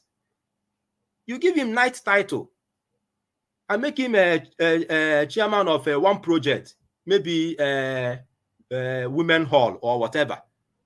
He will steal the money from government and come and donate. When he come, you reserve a big seat for him in the front. You go to your sitting room, bring one cushion, this thing, keep in the front of the church. He will sit down there. What's the difference between him and others? Because he has access to public fund that he will loot and give you. Kumuyi is today based in Lagos, in London, but his money machine in Nigeria is printing. Tithe is going there. Everything is going. And some people still find it difficult to understand. I am a Christian, and I know how I do my own things. I'm not blind one. So religious leaders are part of our problem. So if we want to take things seriously, we dedicate time when we will tackle religious leaders, tackle them, put them in their position. Bring out time when we will tackle these traditional rulers, put them in their position, set the narrative straight. Everybody should keep your denomination by the side. Let's tackle what is our problem. Because the last time I came, I sorry about how, I don't know how it went because I was on transit that last time. I was saying that we should be intentional in setting our narrative straight. Because if we go through our history, Zeke and the others that makes independence possible, about Macaulay, Abofomi Awolowo, Amadou Bello, Tafe Balewa, they were all at their between 60s and 30s. Some of them are 37. Like Anehoro was around 37 before the the oldest among them was Herbert Macaulay, which was the oldest. Although he died before we get independence. But how do they make it possible? How did they make it possible? Because the way they achieved what they wanted. Zeke has invested in media and he, first of all, he has a media that boosts whatever that he's doing. Because he's trying to sell his own narrative. He was intentional selling his own narrative. He was a journalist, busy selling his own narratives. At the same time, he forms a political party. All these things are what we already have in our own generation. Because there's no point for us creating something that is abstract, that is within our own reach.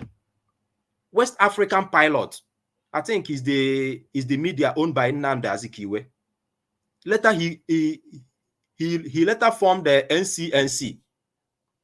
But West African Pilot should be around 1930 something and NCC around 1940. These are the tools we can use to achieve what we want. Because if we continue to rely on when Nigerians come out and do protests, Zigs, they didn't come out and start doing protests. They first of all use media to sensitize people. So what I'm trying to, how can we use the media to sensitize people? That's what we should discuss. Personally, my own opinion anyway. If we can champion how, narrow it, fine tune it, how we can be intentional, use our media to sensitize people, then we start to set narratives, start to set what they will be discussing. We can bring other peoples to the table. We know other, because thank God for 2023 election. It helps us to know people who are for us and people who are against us. Because after 2023 election, 1 year has passed, people have moved to the other camp. So we can able to say, this person is for us, this person is against us. During 2023 election, there are some people that manage money. They come out and do make account public on how they spend the public fund. So we can be able to know these people can be trusted with fund. And this, so we already have bit by pieces of people around. If we discuss, we come together, we can reach out to them. Then we can start setting the narrative how we want it, because 2027 is coming.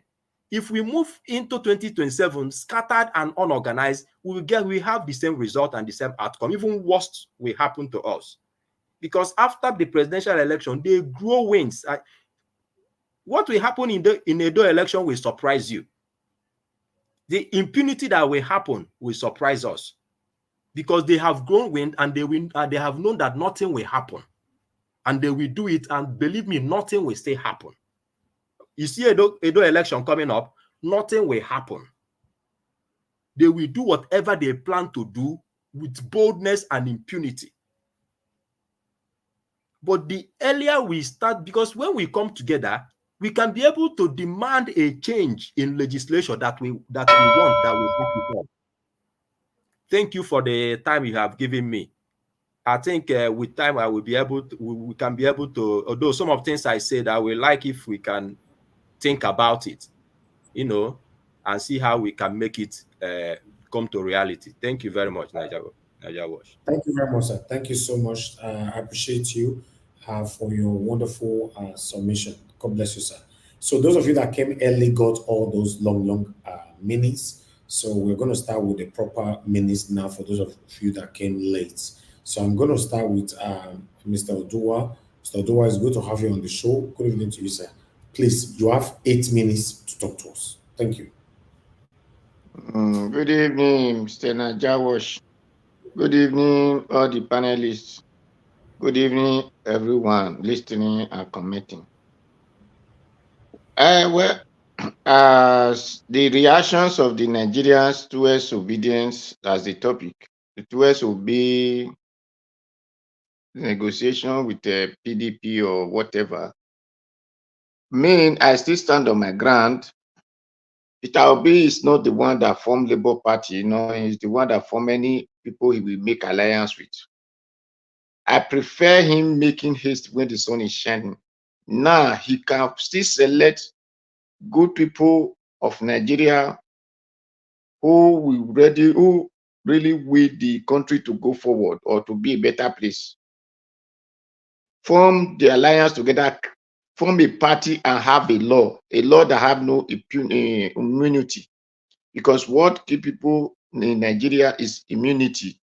When criminal in the office, he have immunity, but the conductor in the road doesn't have immunity.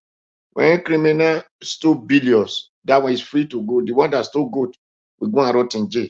So I wonder the kind of laws which are called to those kind of people.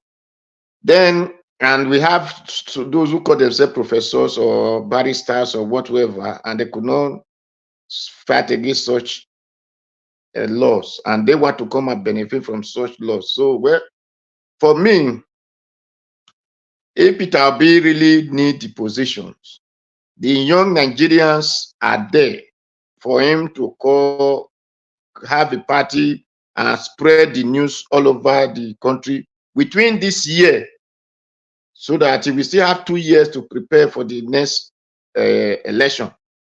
But if he feels to say no, that is going to align with other people, well, it is his choice, because everyone has his own decision. But it will now less on the followers who want to follow him. How are they going to follow him? They will still follow him towards that way, or they will look for another alternative. And that is for that. Then for our brother who said religion is not the problem, I will support your area of view. Religion is not a problem, but borrow religion is the problem we have. because our religion was the one our father were using. Like yesterday, you see people we are talking about women nickel, women do this, women do that, women committing this, committing that. Most people, children now are no longer for them. These are what religion cause, the borrowed religion. Because our own religion, that is why in Edo, people, women of different type were afraid to marry our men. Because when you pass through some process, after you have married, then you can never try to open your leg for another man. Because if you try, if you are coming home, you will fall at the doorpost. If not that, you will throw away food at the doorpost. Many signs that will prove you that you have done such. But today you find people carrying different man children, with training 3 children, train 2 children, train 5 children in his own house, whereas he thought he was the father. I said the DNA. So because of this borrowed religion, it is where we are saying people are not educated. They are, when some think they are educated, that the other one are not educated because of borrowed religion. The Englishman think is the wisest. The Muslim, the Arab man think is the wisest. So because of borrowed religion, and it is towards it lead to this borrowed language that we are using. That today no one value his own self because you want to speak a borrowed language. So you do know your own become fake to you. Automatically, the person become fake by himself. So if you could not talk the borrowed language the way he want or fluently, he thought, you are not this, you are not that. Because that is what borrowed can do to people. And it make them to look down on themselves. They become fake to themselves. The people that have this religion that we borrow today, it is their tradition. They know the way they follow it and obey to it. But you that borrow it doesn't know how to obey to it and to follow it.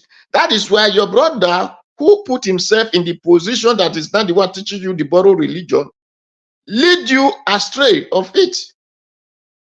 I used to say, or I give example of it. I was worshiping at St. Joseph Catholic Church, First East Secular. Reverend Father Henry was a white man, I think whether from Italy or one of these Europe country. He was the one that used his own money, his own father money, to tie the church compound, put asphalt in the church compound. But this is a place you see Nigeria are collecting millions from people. They could not see anything to do with the money there. But a white man left his own country just to come and give you 1 year service or 6 year service or 8 year service, has to collect his father's money from his country to tie your own land.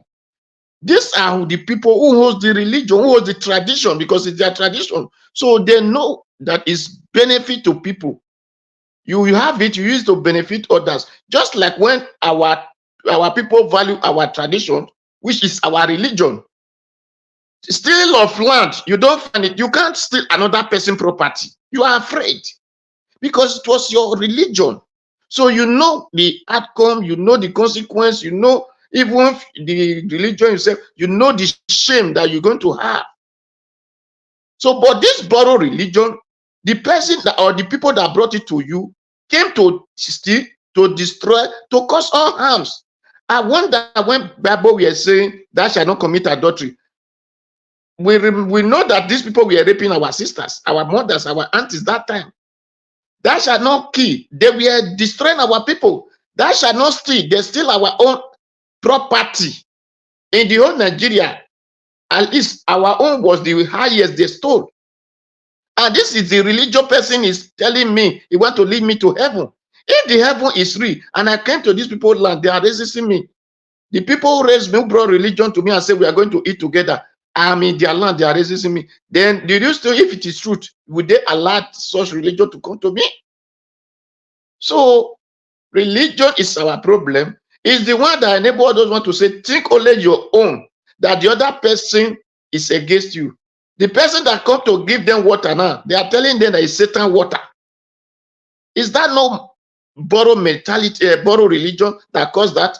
And these are the same people who live in our side, and they are drinking the same water that we produce from our side. Well, because we produce it, it's not certain water. Person give it to them freely now. Religion, for borrow religion, giving them such mentality. So the leaders who follow another man religion, another man tradition known as religion, mislead you, just looking for a way to benefit from it. And if you still find the people that brought this Muslim to the answers or to the north, we are still foreigner. Just like the way foreigner brought it to us. So it's still foreigner brought it to them. So all these people are looking for a way to oppress you. And you are answering Sasa under them. And you said religion is not our problem. Religion is a heavy problem to us. And that is why Kumuyi can tell you that vote Tinubu that God brought him, but he collect people money around to London. That's why Kumuyi told people, don't watch TV, it's a sin. But later, Kumuyi will show himself in television. And you who said don't watch television is a sin, you show yourselves at television and you want people to watch you. Today, well, my brother, let me know too much. So these are what I have understand, I have seen. But those who want to follow them, it is their choice. For those who have ear, let them hear. The Bible in Proverbs 22 verses say, brought up a child the way it will go. When he grow, he will not depart from it. Since we have all been brainwashed and we are not following the way they brainwashed us, so that is what we are gaining from it today. That's why we lie, we steal the government, we do everything because we follow borrow religion and we are no longer afraid of our own religion. Thank you. All right. Mr. Dua, thank you, sir. Thank you very much for your submission. We follow borrowed religion. We are ignoring our own religion. That's a strong message there. Anyway, I'd like us to move on. Everyone on the panel have given their submission. Before we have our final submission, I'm going to quickly appreciate Stephanie Ojek. Thanks very much earlier on for the super chat. And thank Chris Wango. Thanks very much for the super chat and the wonderful text attached to it. I'm grateful. Thank you very much. Okay, guys. Yes, we've managed to, even though we are not much. How many of us on panel today? 7 of us that came into the panel today, and all of us have managed to use long minutes. Even Mr. Odua that I gave 8 minutes managed to use 9 minutes, 9 minutes 36 seconds. That's fine. But now we're going to have our final submission right now. Our final submission with the people on the panel. I'm going to give you all 8 minutes. Our final submission. If you guys can talk, use your final submission to some of it to talk about Edo State governorship election and talk about your candidate. Speak about your candidate. If you want to lambast that candidate, is your choice because it's part of election, and yeah, you have to. But meanwhile, let me come to Madam Patricia. Madam Patricia, thank you very much, ma'am. Please, I'd like you to talk to us your final submission. 8 minutes. Okay, Elvis, thank you. Can you hear me? Yes, ma'am. Very clear. Yes. Okay, thank you. I don't have no much to say than Edo likes that they should vote for Mr. Paul Okuba because he's the man for the job. He's the man to unlock that key of prosperity and progress for Edo Lights and Edo States. Not Olumide, not Monday Okpebolo, not Aswen. So the right person that has given empirical details of how is going to turn Edo from consumption to production. It's Monday. It's Mr. Paul Okpebolo. Mr. Paul, what's his name again? Okuba. So all those other ones that I've just mentioned, that I said not them, they are not the ones. Because really and really, Mr. Jonathan made a very good analysis about them yesterday. He said, look, okay, if you look how many of the governors that are lawyers, we have a lot of them. So they are all these people in the law aspect of the land, lawyers, they are also the biggest problem that Nigeria has, because they've always been there fighting for political positions and all this and what may. But look at where they have brought Nigerians to. They are there to shop and clean out. That's what they are there for. So if Edo lights, if you people really want prosperity and progress for your now and for the future generation, you have to make this wise choice of choosing Mr. Paul Owokan Okwewolo. He can do it. He's young, he's hungry. Okungbowa, yes, sorry. Owokan Okungbowa is young, he's hungry to see the Edo lights, enjoying the full dividend of democracy. He said he was a victim of the system. So being a victim of the system, he has come out. Say he's not a politician. So he's not a politician in the sense that he's not coming to chop money, he's coming to work for you and to work for me. So I don't like made the right choice. Don't say, oh, nobody knows the party or whatever. It's not about knowing the party now. The ones you know, they failed you woefully. APC has failed, PDP has failed, and LP, with the confusion that is there, with all these shenanigans going on there, with all this buying of positions and all those, they are not coming to work for you. That should let you know they are not coming to work for you. So for me, I will ask everybody to vote for Paul Owokan Okungbowa, because at least he's coming as a neutral person and is giving us how he's gonna generate wealth for the state. He told us how he's gonna do it. He's looking inward, homegrown solution, not the ones that are going to be calling on come and help us. Go and be taking your generation to be borrowing money. We don't need that. If you cannot do with what we have, then you are not fit to lead us. You are not fit to bring us to that land of prosperity and progress that Edo Light is so craving for.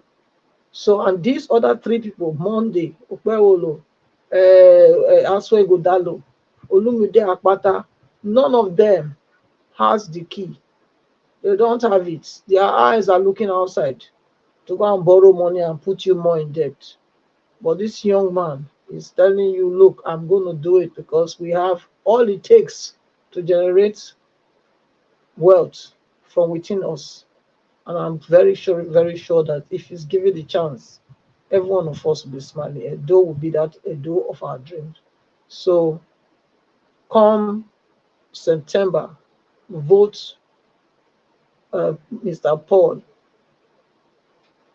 Owokan Okungbowa. That's what I would tell you people. So vote him, and you'll be glad you did.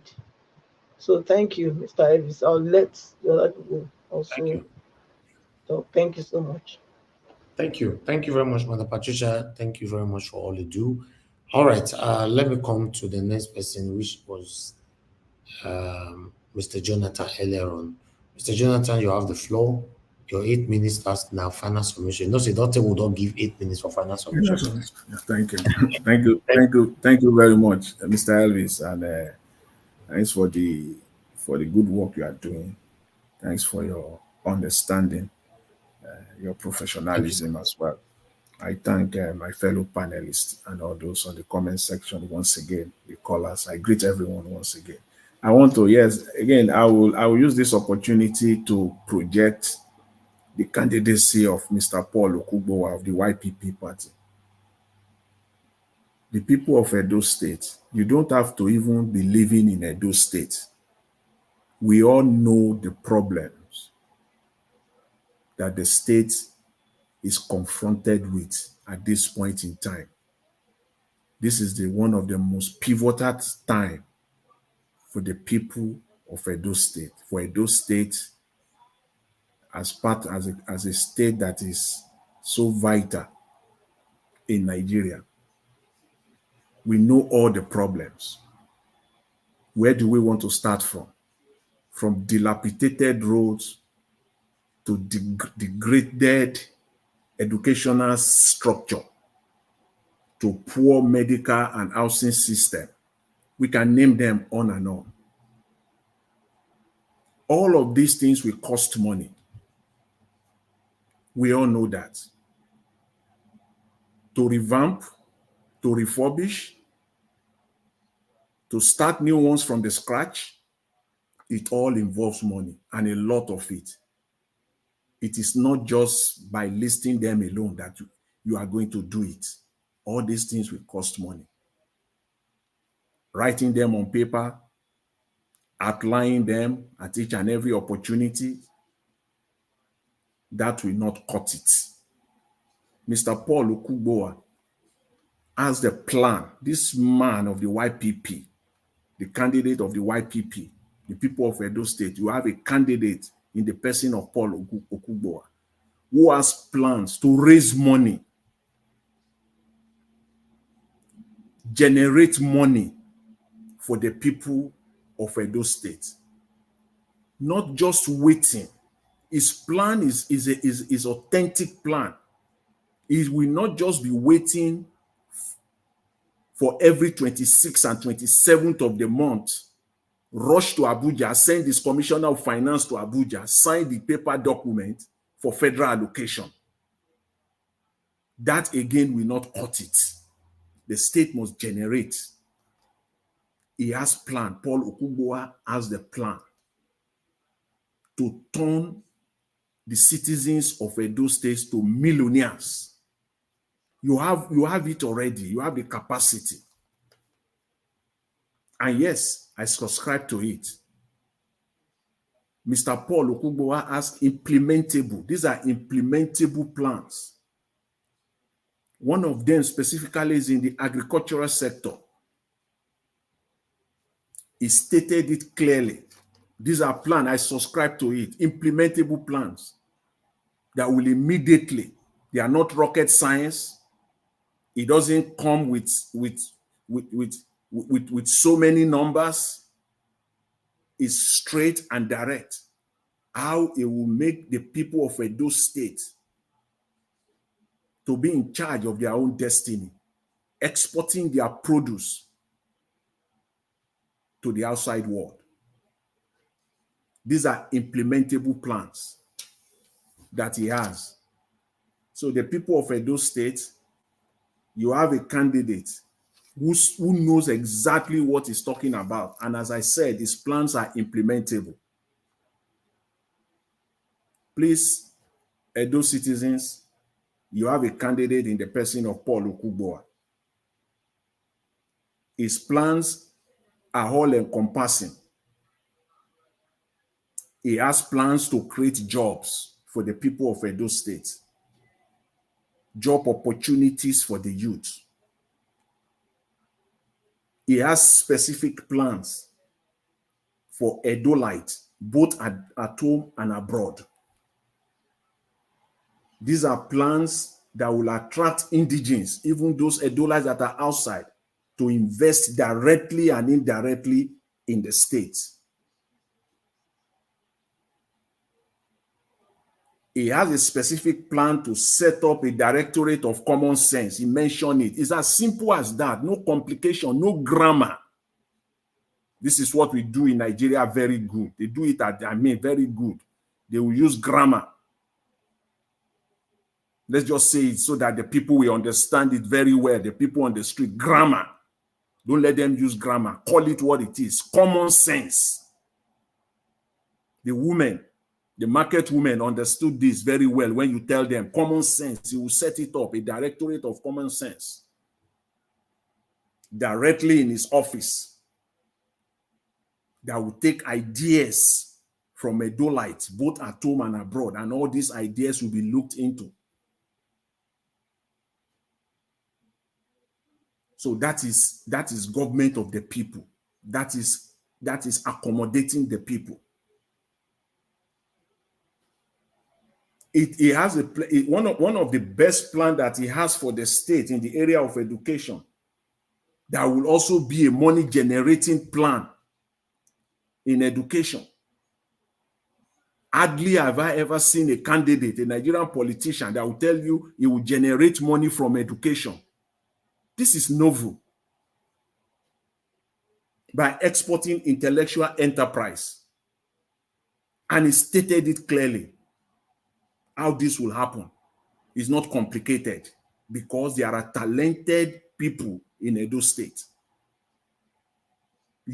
Talented youth that their skill, their knowledge will be exported and they will begin to generate money, bring money to the state. It will generate, it has a fantastic plan for the women of Edo State by using the women's sanitary strategy. And this plan is very simple. Again, it's not complicated. It's very simple. Everybody, any human being on earth can see it. You can generate nothing less than $20 million annually on this. It's not, you close your eyes and mention the number. The money is there on the table through the women's sanitary strategy. Set it up in Edo State. The money will be flowing in on a daily basis. They call it the women blood money. I would prefer to call it the women's sanitary strategy. So the people of Edo State, all I'm asking you is that vote for a candidate that has plan to bring money to Edo State. Don't vote for chop and clean mouth candidates that at the end of the day, you can only pursue them. You will never catch them. Vote for candidates that are accountable, candidates that will bring money to Edo State in the person of Paul Okuba. Thank you very much, Mr. Elvis. I greet everyone. Thank you, Oga Jonathan. Thank you, sir. Okay, let's hear from Mr. Zenith. Thank you, sir, for your time with us. You have your final submission now. Take it. Okay. Thank you, Mr. Elvis, for your time. Yes, sir. Yeah. Based on Edo politics, for now, I believe, because I was in background when Mr. Paul spoke of what he intends doing in Edo State. And from what he said, I really believe him, because for you to be in a business of running lesson program and other things, and you can brag that you never engaged in any malpractice, it's a big thing to say. And if you say it in the public in Edo State, people can confirm if you have engaged in malpractice or not. So it's a big something to say. And if it's true that he has not involved in any malpractice, I think he's the right person for Edo people.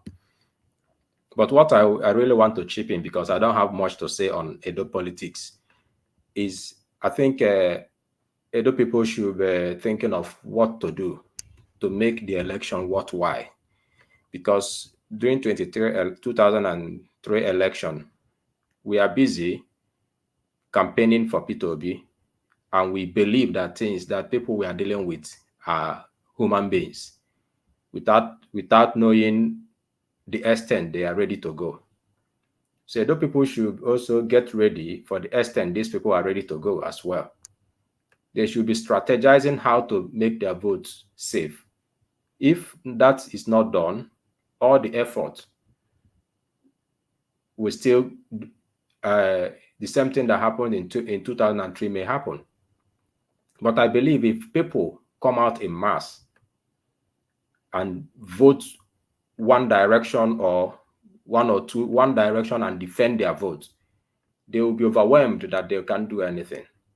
So we should strategize on how to get people out to vote and how to secure their vote on that day and how to make sure that their vote counts. I think that this should be on the top in the scale of preference now in Edo State, because these people have, Imo State election is a clear evidence that they have grown more wings and they are ready to do more. I think this is where the few I have to contribute when it comes to Edo State election.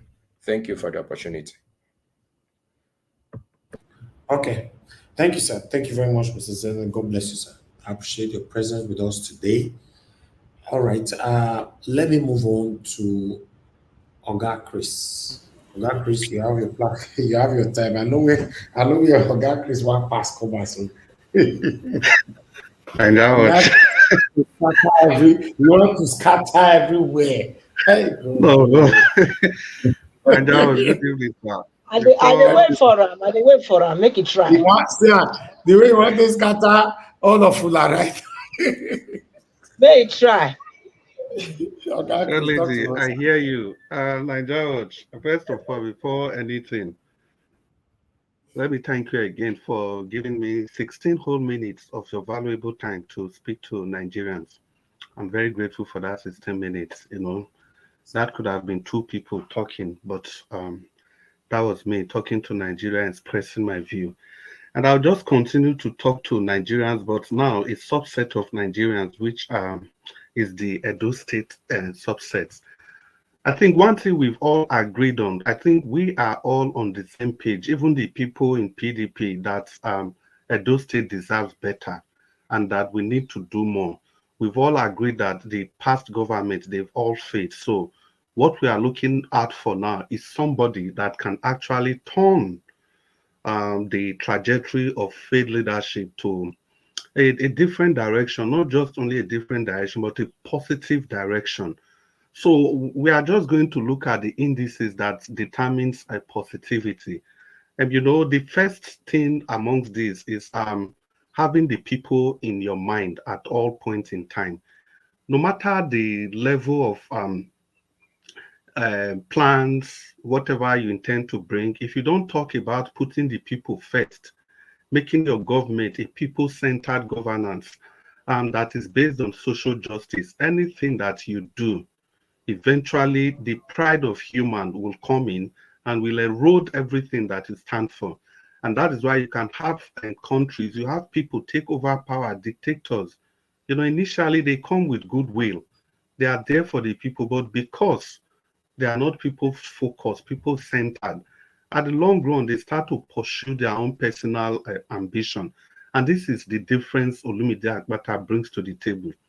He says that he is going to, despite the fact that he has his plans, but he said he was going to listen to the people and prioritize the people's needs according to the plans of his government. This is very vital and this is very crucial, because you as a leader, you could have your plan, you could have all the blueprints, but the people could be in need of other things. I think this is the part where this last administration has failed. Because if you want to bring them to book, they will tell you that Obaseki has done so many things, revamping the civil service. These are just things that people don't see. What people are looking for is different, and what you are providing to them is completely different. And how did he say he was going to do this? First of all, he said he was going to have a state house of assembly that is completely independent of the executive, because it is through the instrumentality of the state house of assembly that the people can air their voices, they can air their opinion. For example, he could have a plan that he wants to build so and so, but that may not be what the people want at that time. It may not just be what the people want at that time. So he said he's going to prioritize social justice, and also he said he's going to ensure that education is taken to a whole new level. He will ensure that the standard of education is such that any person in his government will not even think of sending his or her word to any glorified private school or whatever they call them. that's going to ensure there is a standard, a minimum standard at every school in the state, not just in Benin City, but in every part of the state, Edo North, Edo Central, every rural communities. He's going to set a minimum standard. And he actually did that before this campaign. We saw that how many schools he renovated in Edo North. He took those schools to standard. That is proof, not just talk. Proof, proof, proof, proof. Then the second thing he said he was going to do, he said he's going to hamper on infrastructure. And the basic infrastructure will suffer today in Edo State is the road network. We have the best of road network, which the Portuguese acknowledged over 400 years ago. But the problem is that these road networks, they are not being maintained. They are not being maintained. And the quality of construction, we've seen Nigeria Watch played various videos of the quality of construction of these road networks. And he said he's going to upgrade them and take them to standardized level, the type you can find anywhere in the world. Still talking about infrastructure, he also dwelled on power, because these are the key indices. It's not just about talking about you build this, you do that. If you don't have power, you cannot function as a society. Without power, there will be no energy to drive the society, and it is energy that drives the society. So you can dream of having 30 industries, 100 factories, but if there's no energy to power those factories, at the end of you cannot do anything. And he said he's going to ensure that we have not just power, but affordable and reliable power, because affordable is very crucial. Today, we can see people can go ahead. If you want to get 24 hours electricity, you can actually. Everybody can. But can we afford it? The problem is no. So that is the difference Olumide Akpata brings to the table. Then he also talked about security. We all know what insecurity has turned the state into. And Olumide Akpata has publicly said that he doesn't belong to any of these cult groups that they use to perpetuate their crime and their heinous activities. He has said it publicly in every forum. He said as long as it doesn't belong to any of these groups, he's going to make sure that he wrestled them to the ground. And moreover, the candidate of the YPP, he talked about 14,000 unpaid security personnel in the state. And we are increasing the salaries of those people that are working to 70,000. How many percentage of Edolites are those? Olumide Akpata says is going to bring equity and justice in the area of insecurity. Make sure that he pays security staff and equip them to do their job properly. And again, he talked about economy and revenue generation. He said his own economic plan is to attract investments and foster entrepreneurship. It's not just about increasing the IGRA in the state, at which cost? Like I said before, the common bus driver in the state, okay, the common bus driver in the state pays over 200,000 naira every year without benefiting anything, no incentive. And through IGR, it says it's going to create numerous job opportunities for Edolites. Where the choice is yours, Olumide Akpata is the man. Vote wisely. Vote Olumide Akpata September 21. Thank you very much, Mr. Nigeria Watch. Okay. Oga Chris, thank you, sir. Thank you very much. Would have forgot beg me some of you now where they compete for now candidate for yes. Say, I beg Nigeria will not sit down for offense, support us. You know, I don't say if for sweet, just imagine say I did support one candidate openly for here. Yeah, just imagine say they support YPP. Kai, just imagine, like I did, you know, for Peter Obi, I hear they talk here every day. Other voice, for hard though, it go hard. You know, but nevertheless, let it go on the way it is. Let's hear from Mr. Odowa. Mr. Odowa, please talk to us, sir. Thank you. Yes, for me, I would like to say, as a father, I want all my children to eat. I don't want to cause argument, aggression, or hatred, or envy or jealousy between my children. So if I am in the position to say, I would have said all zone in Edo State has to producing governor to govern the state, which the Edo has produced, the Afem I have produced, the Onwa which should be also ready, the Esa and the Banker. So that is my choice of the state. Now, the Exan have asked for the position. So I will, all Edos should support them to produce a candidate.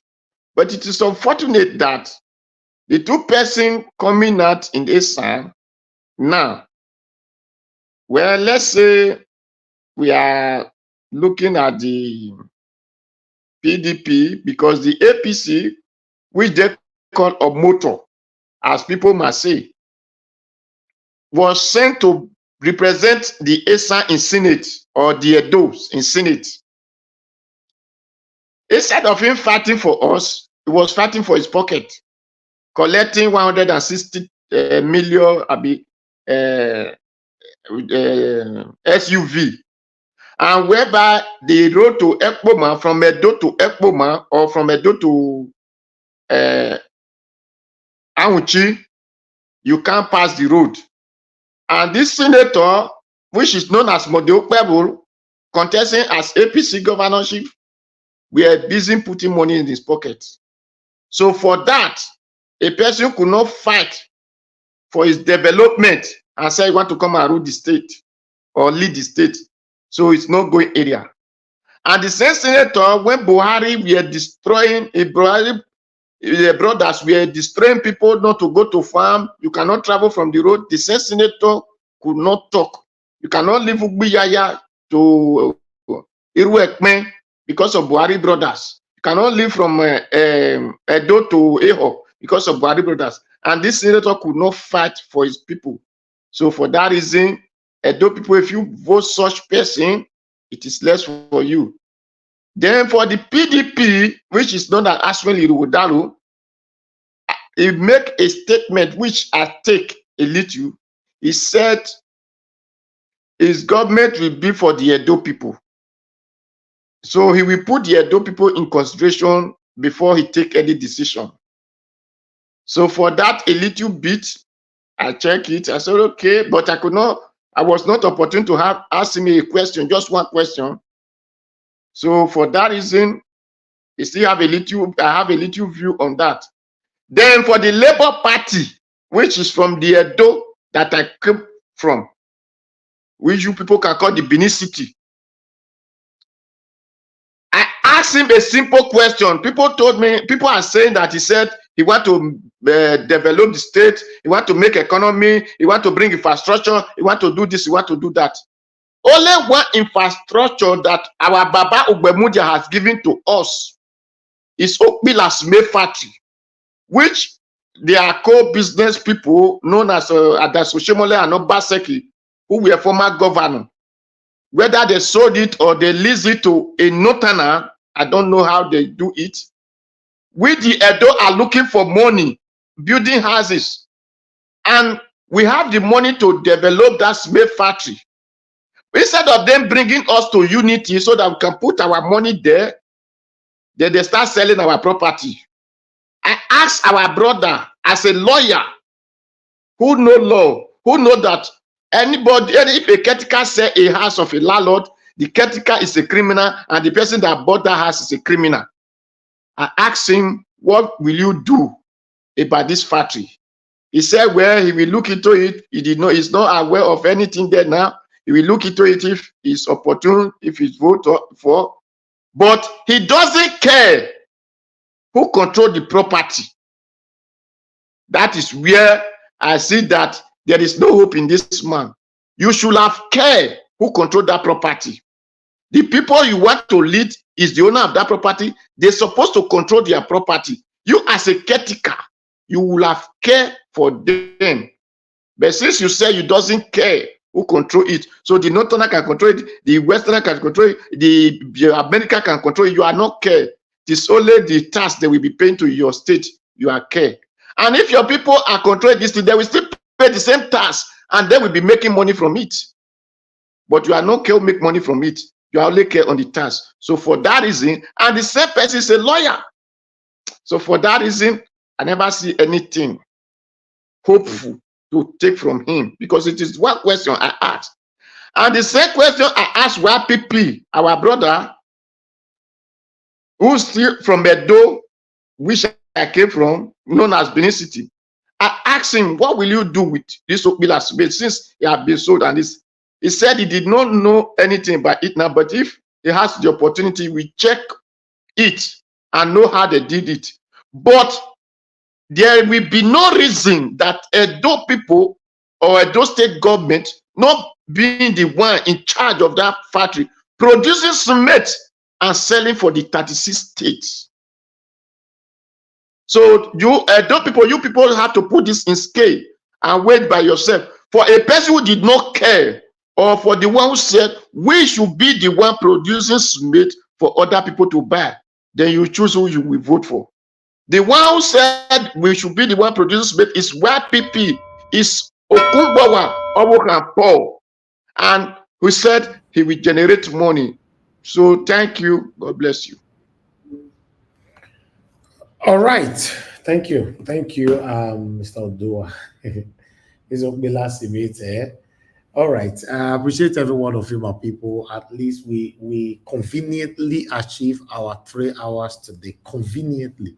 Yesterday we could not. Although we mentioned it that there will be some days that we cannot manage just 3 hours. Depend on the unforeseen circumstances or exceptional circumstances. That's what happened yesterday. You know, that makes us spend almost 5 hours. Yes, so in case it happens like that, don't blame anybody. It's a normal thing. If we have a hot topic, you cannot expect me to pursue everybody away. A lot of people actually came to the panel yesterday.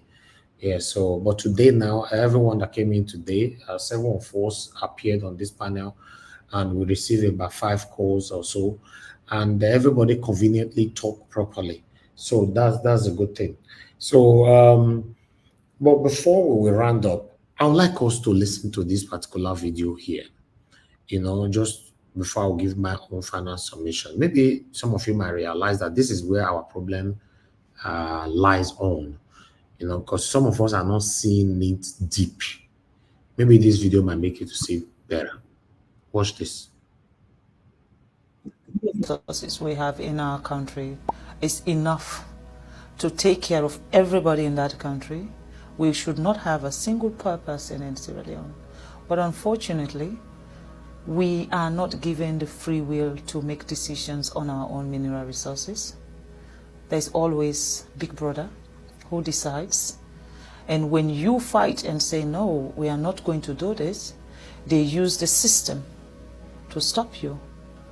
It's either they set you up with the opposition and they'll be supporting the opposition against you from the back, or they cause unnecessary chaos in your country so that you are not able to even govern your own people. They will do things to make you not to be functionable. And of course, any country that don't have peace cannot develop. You have to have peace before you talk about development. I'll give you a simple example about Sierra Leone. Every mining company that is in Sierra Leone today is owned by a foreigner. Every mining company. If it's not the Chinese, it's the American, it's the British. Our electricity, Bumuna, is run by the British, and we still don't have light. We're looking for light, electricity. If you don't have electricity, how can you talk about education? How can you talk about health facility? How can you talk about improving the infrastructure of your country? We don't have electricity. Now, do we actually even have proper water? Pipe-borne water, so that our kids will not be sick. We don't have those facilities. Why? with all the minerals we have, there is a cap you put. Before my husband became the president of Sierra Leone was benefiting, they said, what's the word?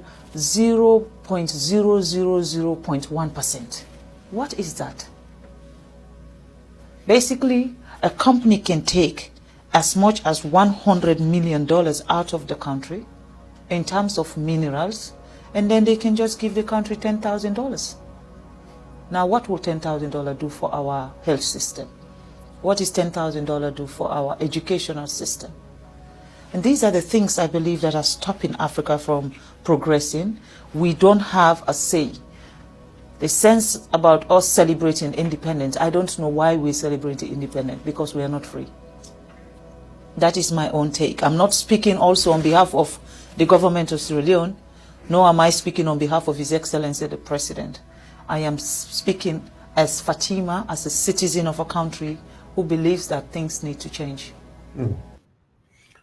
Wow. When I hear that, when you don't have electricity, a country cannot move forward. And when there's no peace in the country, a country cannot move forward. And then too, why do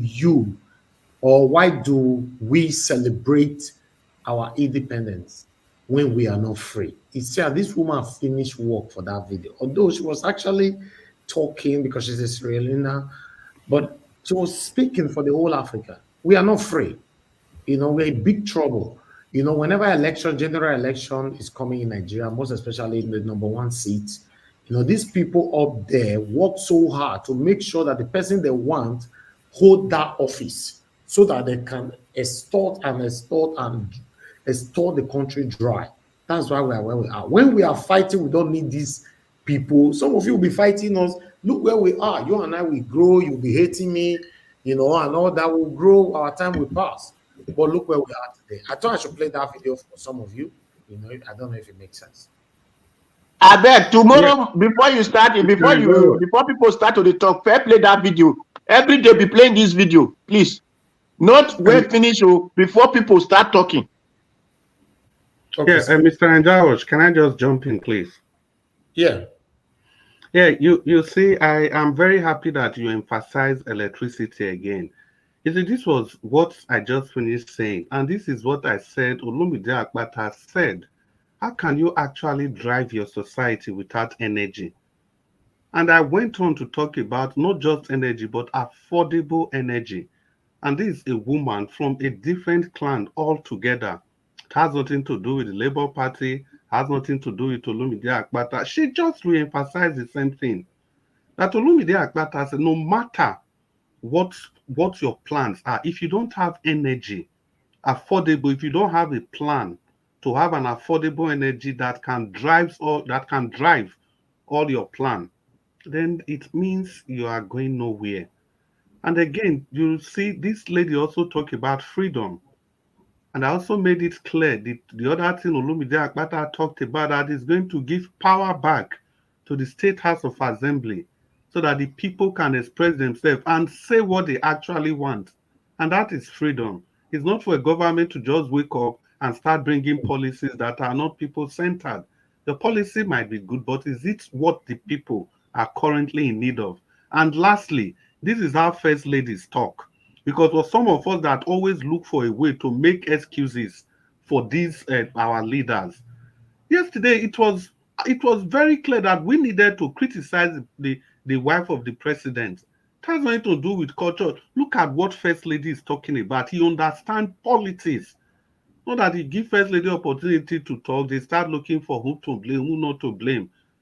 Focus about people on their addressing. Are those the problem the nation is suffering from at this time?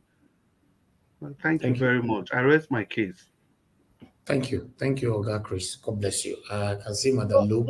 Mr. Evans, please, if I may just add something. But the first lady that spoke yesterday, she didn't just speak out of the air. She spoke because she was in a fashion parade. So that was in line with, in view with what was presented to her at that place. That's why she spoke. So she wasn't just speaking out of the blue. So let's get that. Thank you, Mama. Mama, I will say something here. Mama, I will say something. Because the first lady is even ignorant of her own culture. Because her culture, we are never putting no cloth before the white man came. See, Madam Patricia, you see, this is exactly what I was trying to talk about. That is not correct, because Madam, very correct, ma'am. No, there is what we Madam Patricia, see, we have to get this thing clear. I understand that she was in a specific event, a specific occasion was going on, but the question is that, are there no other specific things happening in Nigeria that she could talk about? That is my question. We have to get this clear. See, just last week, some people in Niger State, when the Minister of Women Affairs talked about underage marriage, they forced her to withdraw her statement back. And the Minister of the Federal Republic of Nigeria actually did, to satisfy this set of people. And nobody spoke. There's underage marriage happening every day. We can thank you, Baba Chris. I will still tell you that. See, Baba Chris, the number of kidnappings that are being reported, you can't believe. Just 2 or 3 days ago, another 500 people. These are events happening every day. Which one? Not 2 days ago. Today, I reported many kidnapped today. And again, this woman we are talking about, she was able to call out the so-called, what do they call them, colonial masters. Do you think Tinubu's wife can be able to do that? And look at these British people in the face and tell them that they are part of the problem we have in our nation. So if you are talking about contest, there are so many contextual issues that she should have talked about. That is my argument. And I said yesterday that the message is spot on. But as long as it's coming from a person like that, irrespective of the occasion, please, I'm not going to listen. Because these people, they know exactly what to do to free everybody from this problem we are facing. But yet they are looking the other way. And they are focused on people that are not well dressed. Between being well dressed and being a wife of a drug baron, which one is worse? Between being well dressed and between stealing the votes of the people, which one is worse? Those are the things. See, these are things that are happening every day, just like that occasion she went to. Why is she not speaking up?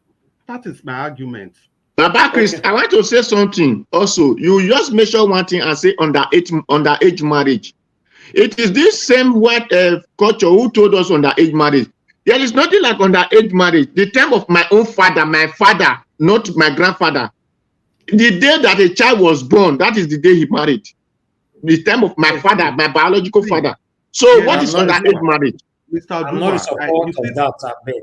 I'm not in support of that, Okuba. Maybe not for your family, for the apple. Madam, if you are a dope person, I want to ask you. Please. I want you to explain the meaning of Mama. Explain the meaning of Ayagberagboto. You will not be. Tell it to us the meaning. Mr. Dua, please, what you are saying is completely different.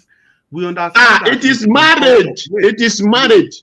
Mr. Dua, wait. We understand that in some culture, when children are born, that was those days.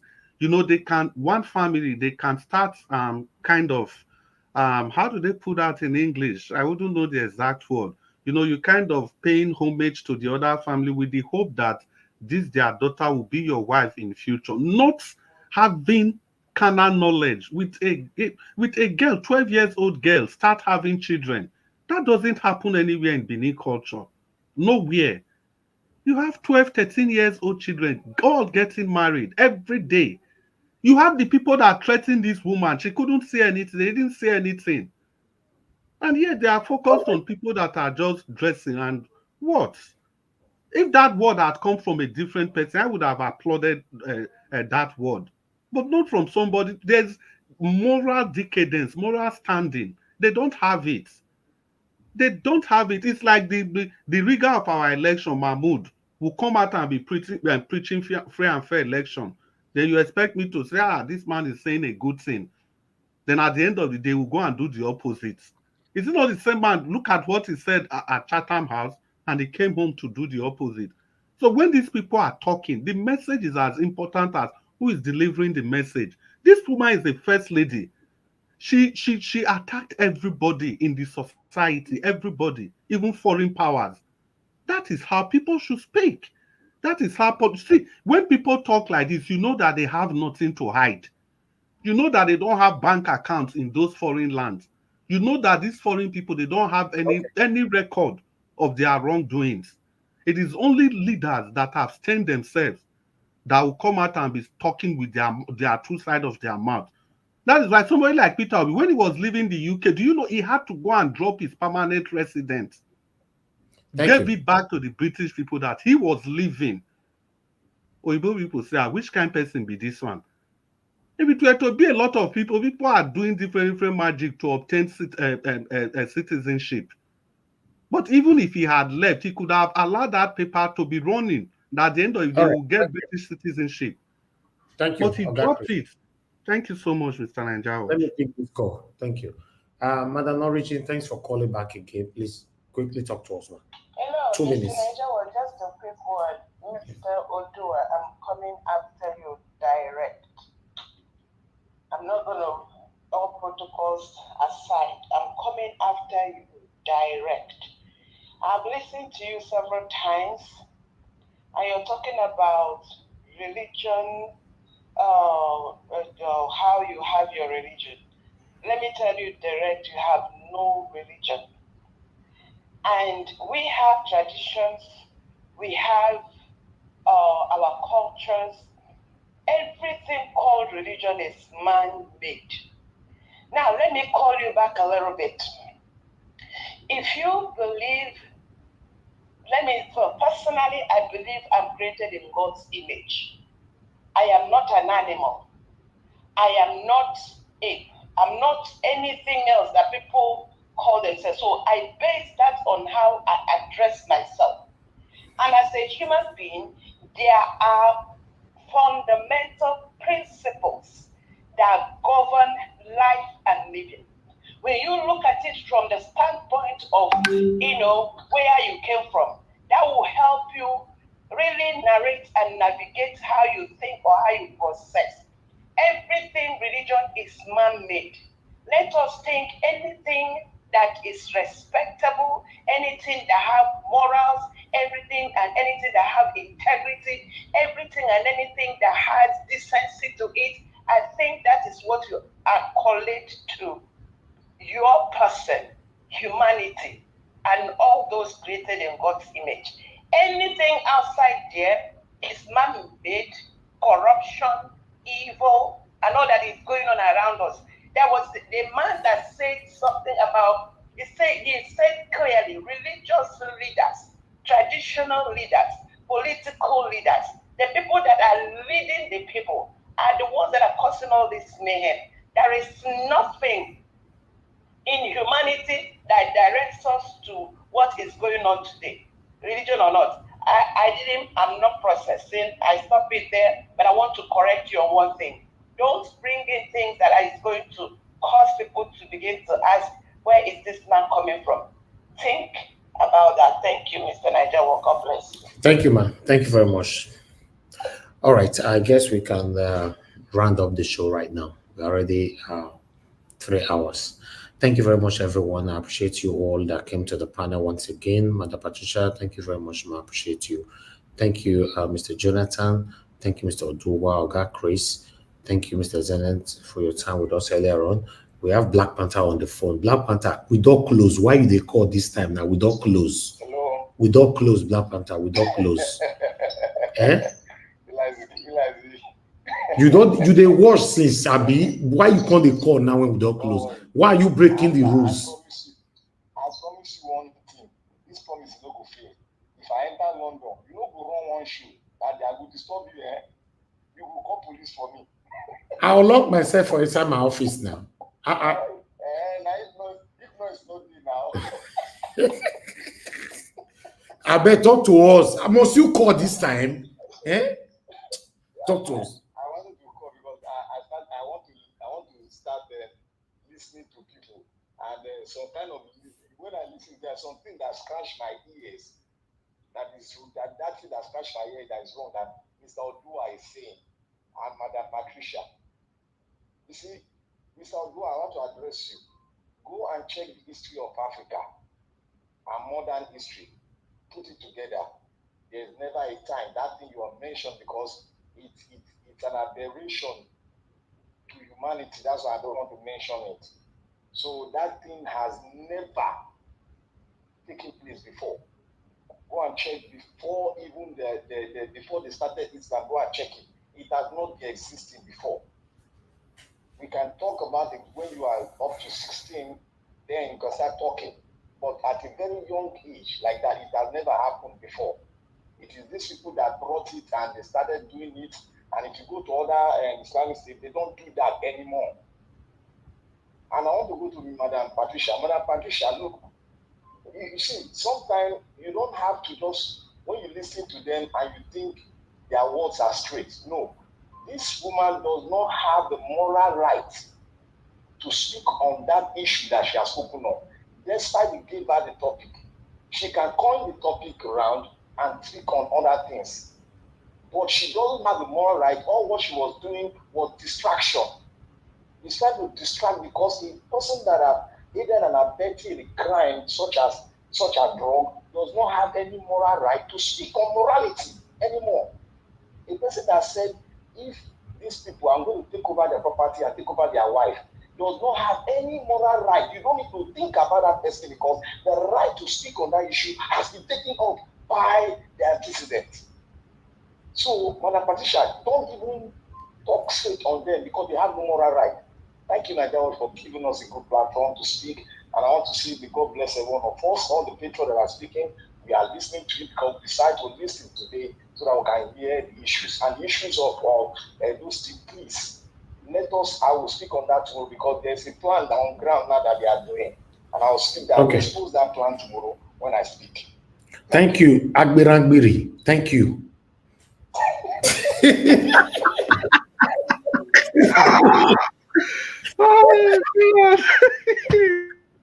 Yes, my name be that. Now only him be that person for this platform. Thank you very much, my people. I appreciate you all.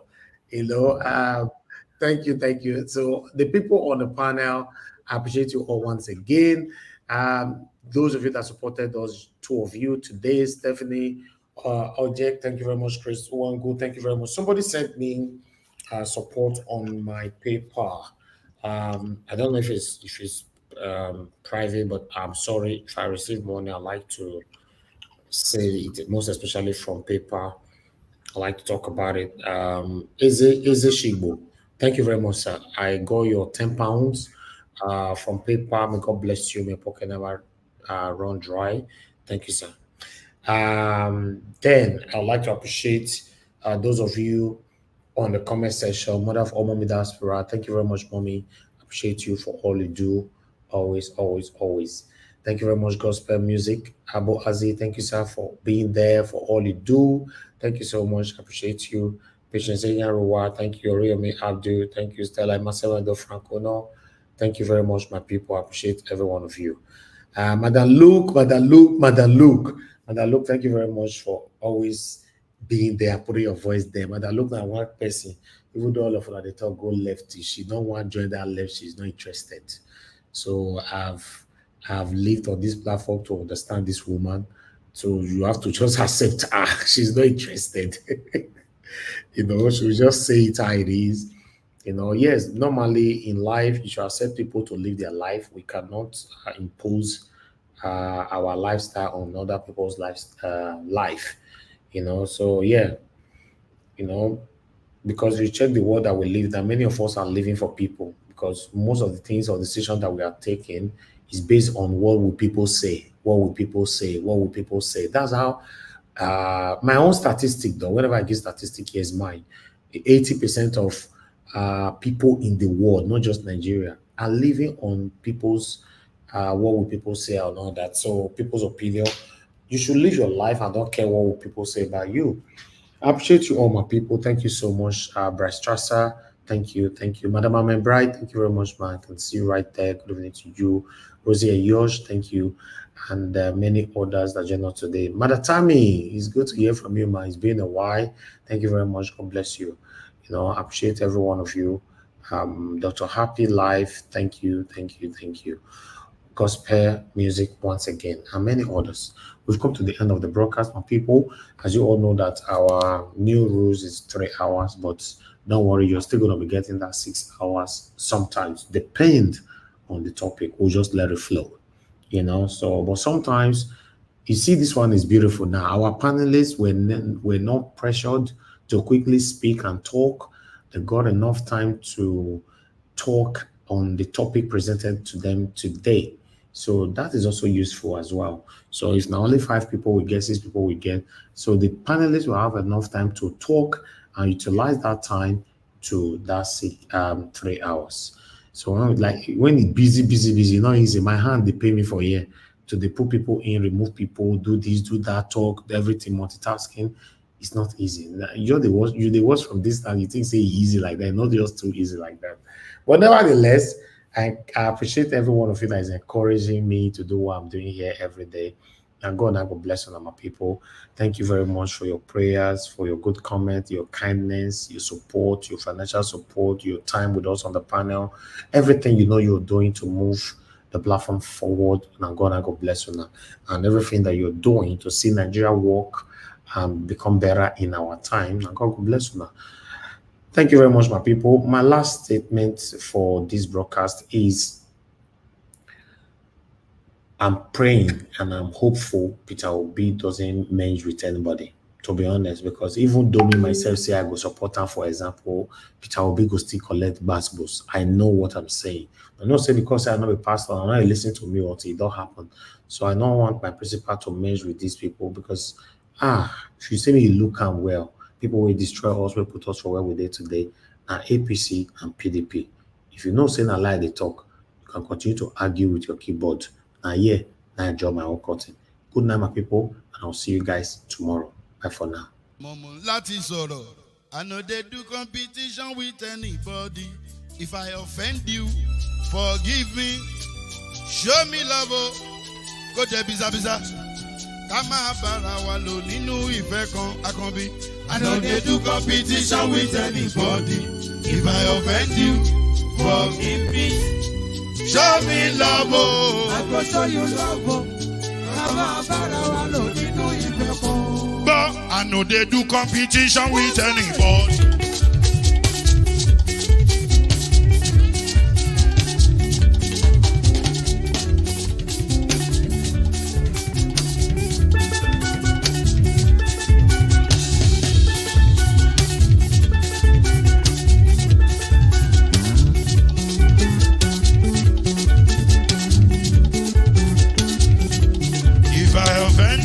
Forgive me, show me love, I go show you love. Kama bara wa lo nínú ìfẹ́ kan. I know they do competition with anybody. If I offend you, forgive me. Show me love, I go show you love. Kama bara wa lo nínú ìfẹ́ kan.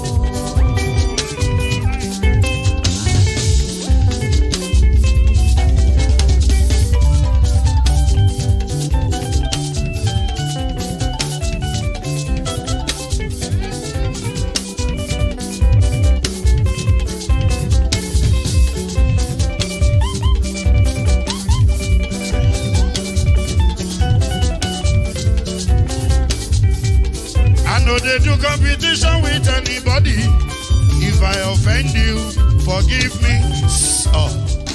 Tó bá ti sanwó fún Ṣẹ́gun Nàbí o, ẹ fẹ́ jókù. Alákọ̀bí Ṣẹ́gun Nàbí. Alákọ̀bí Sábà Mẹ́la. Anybody? Any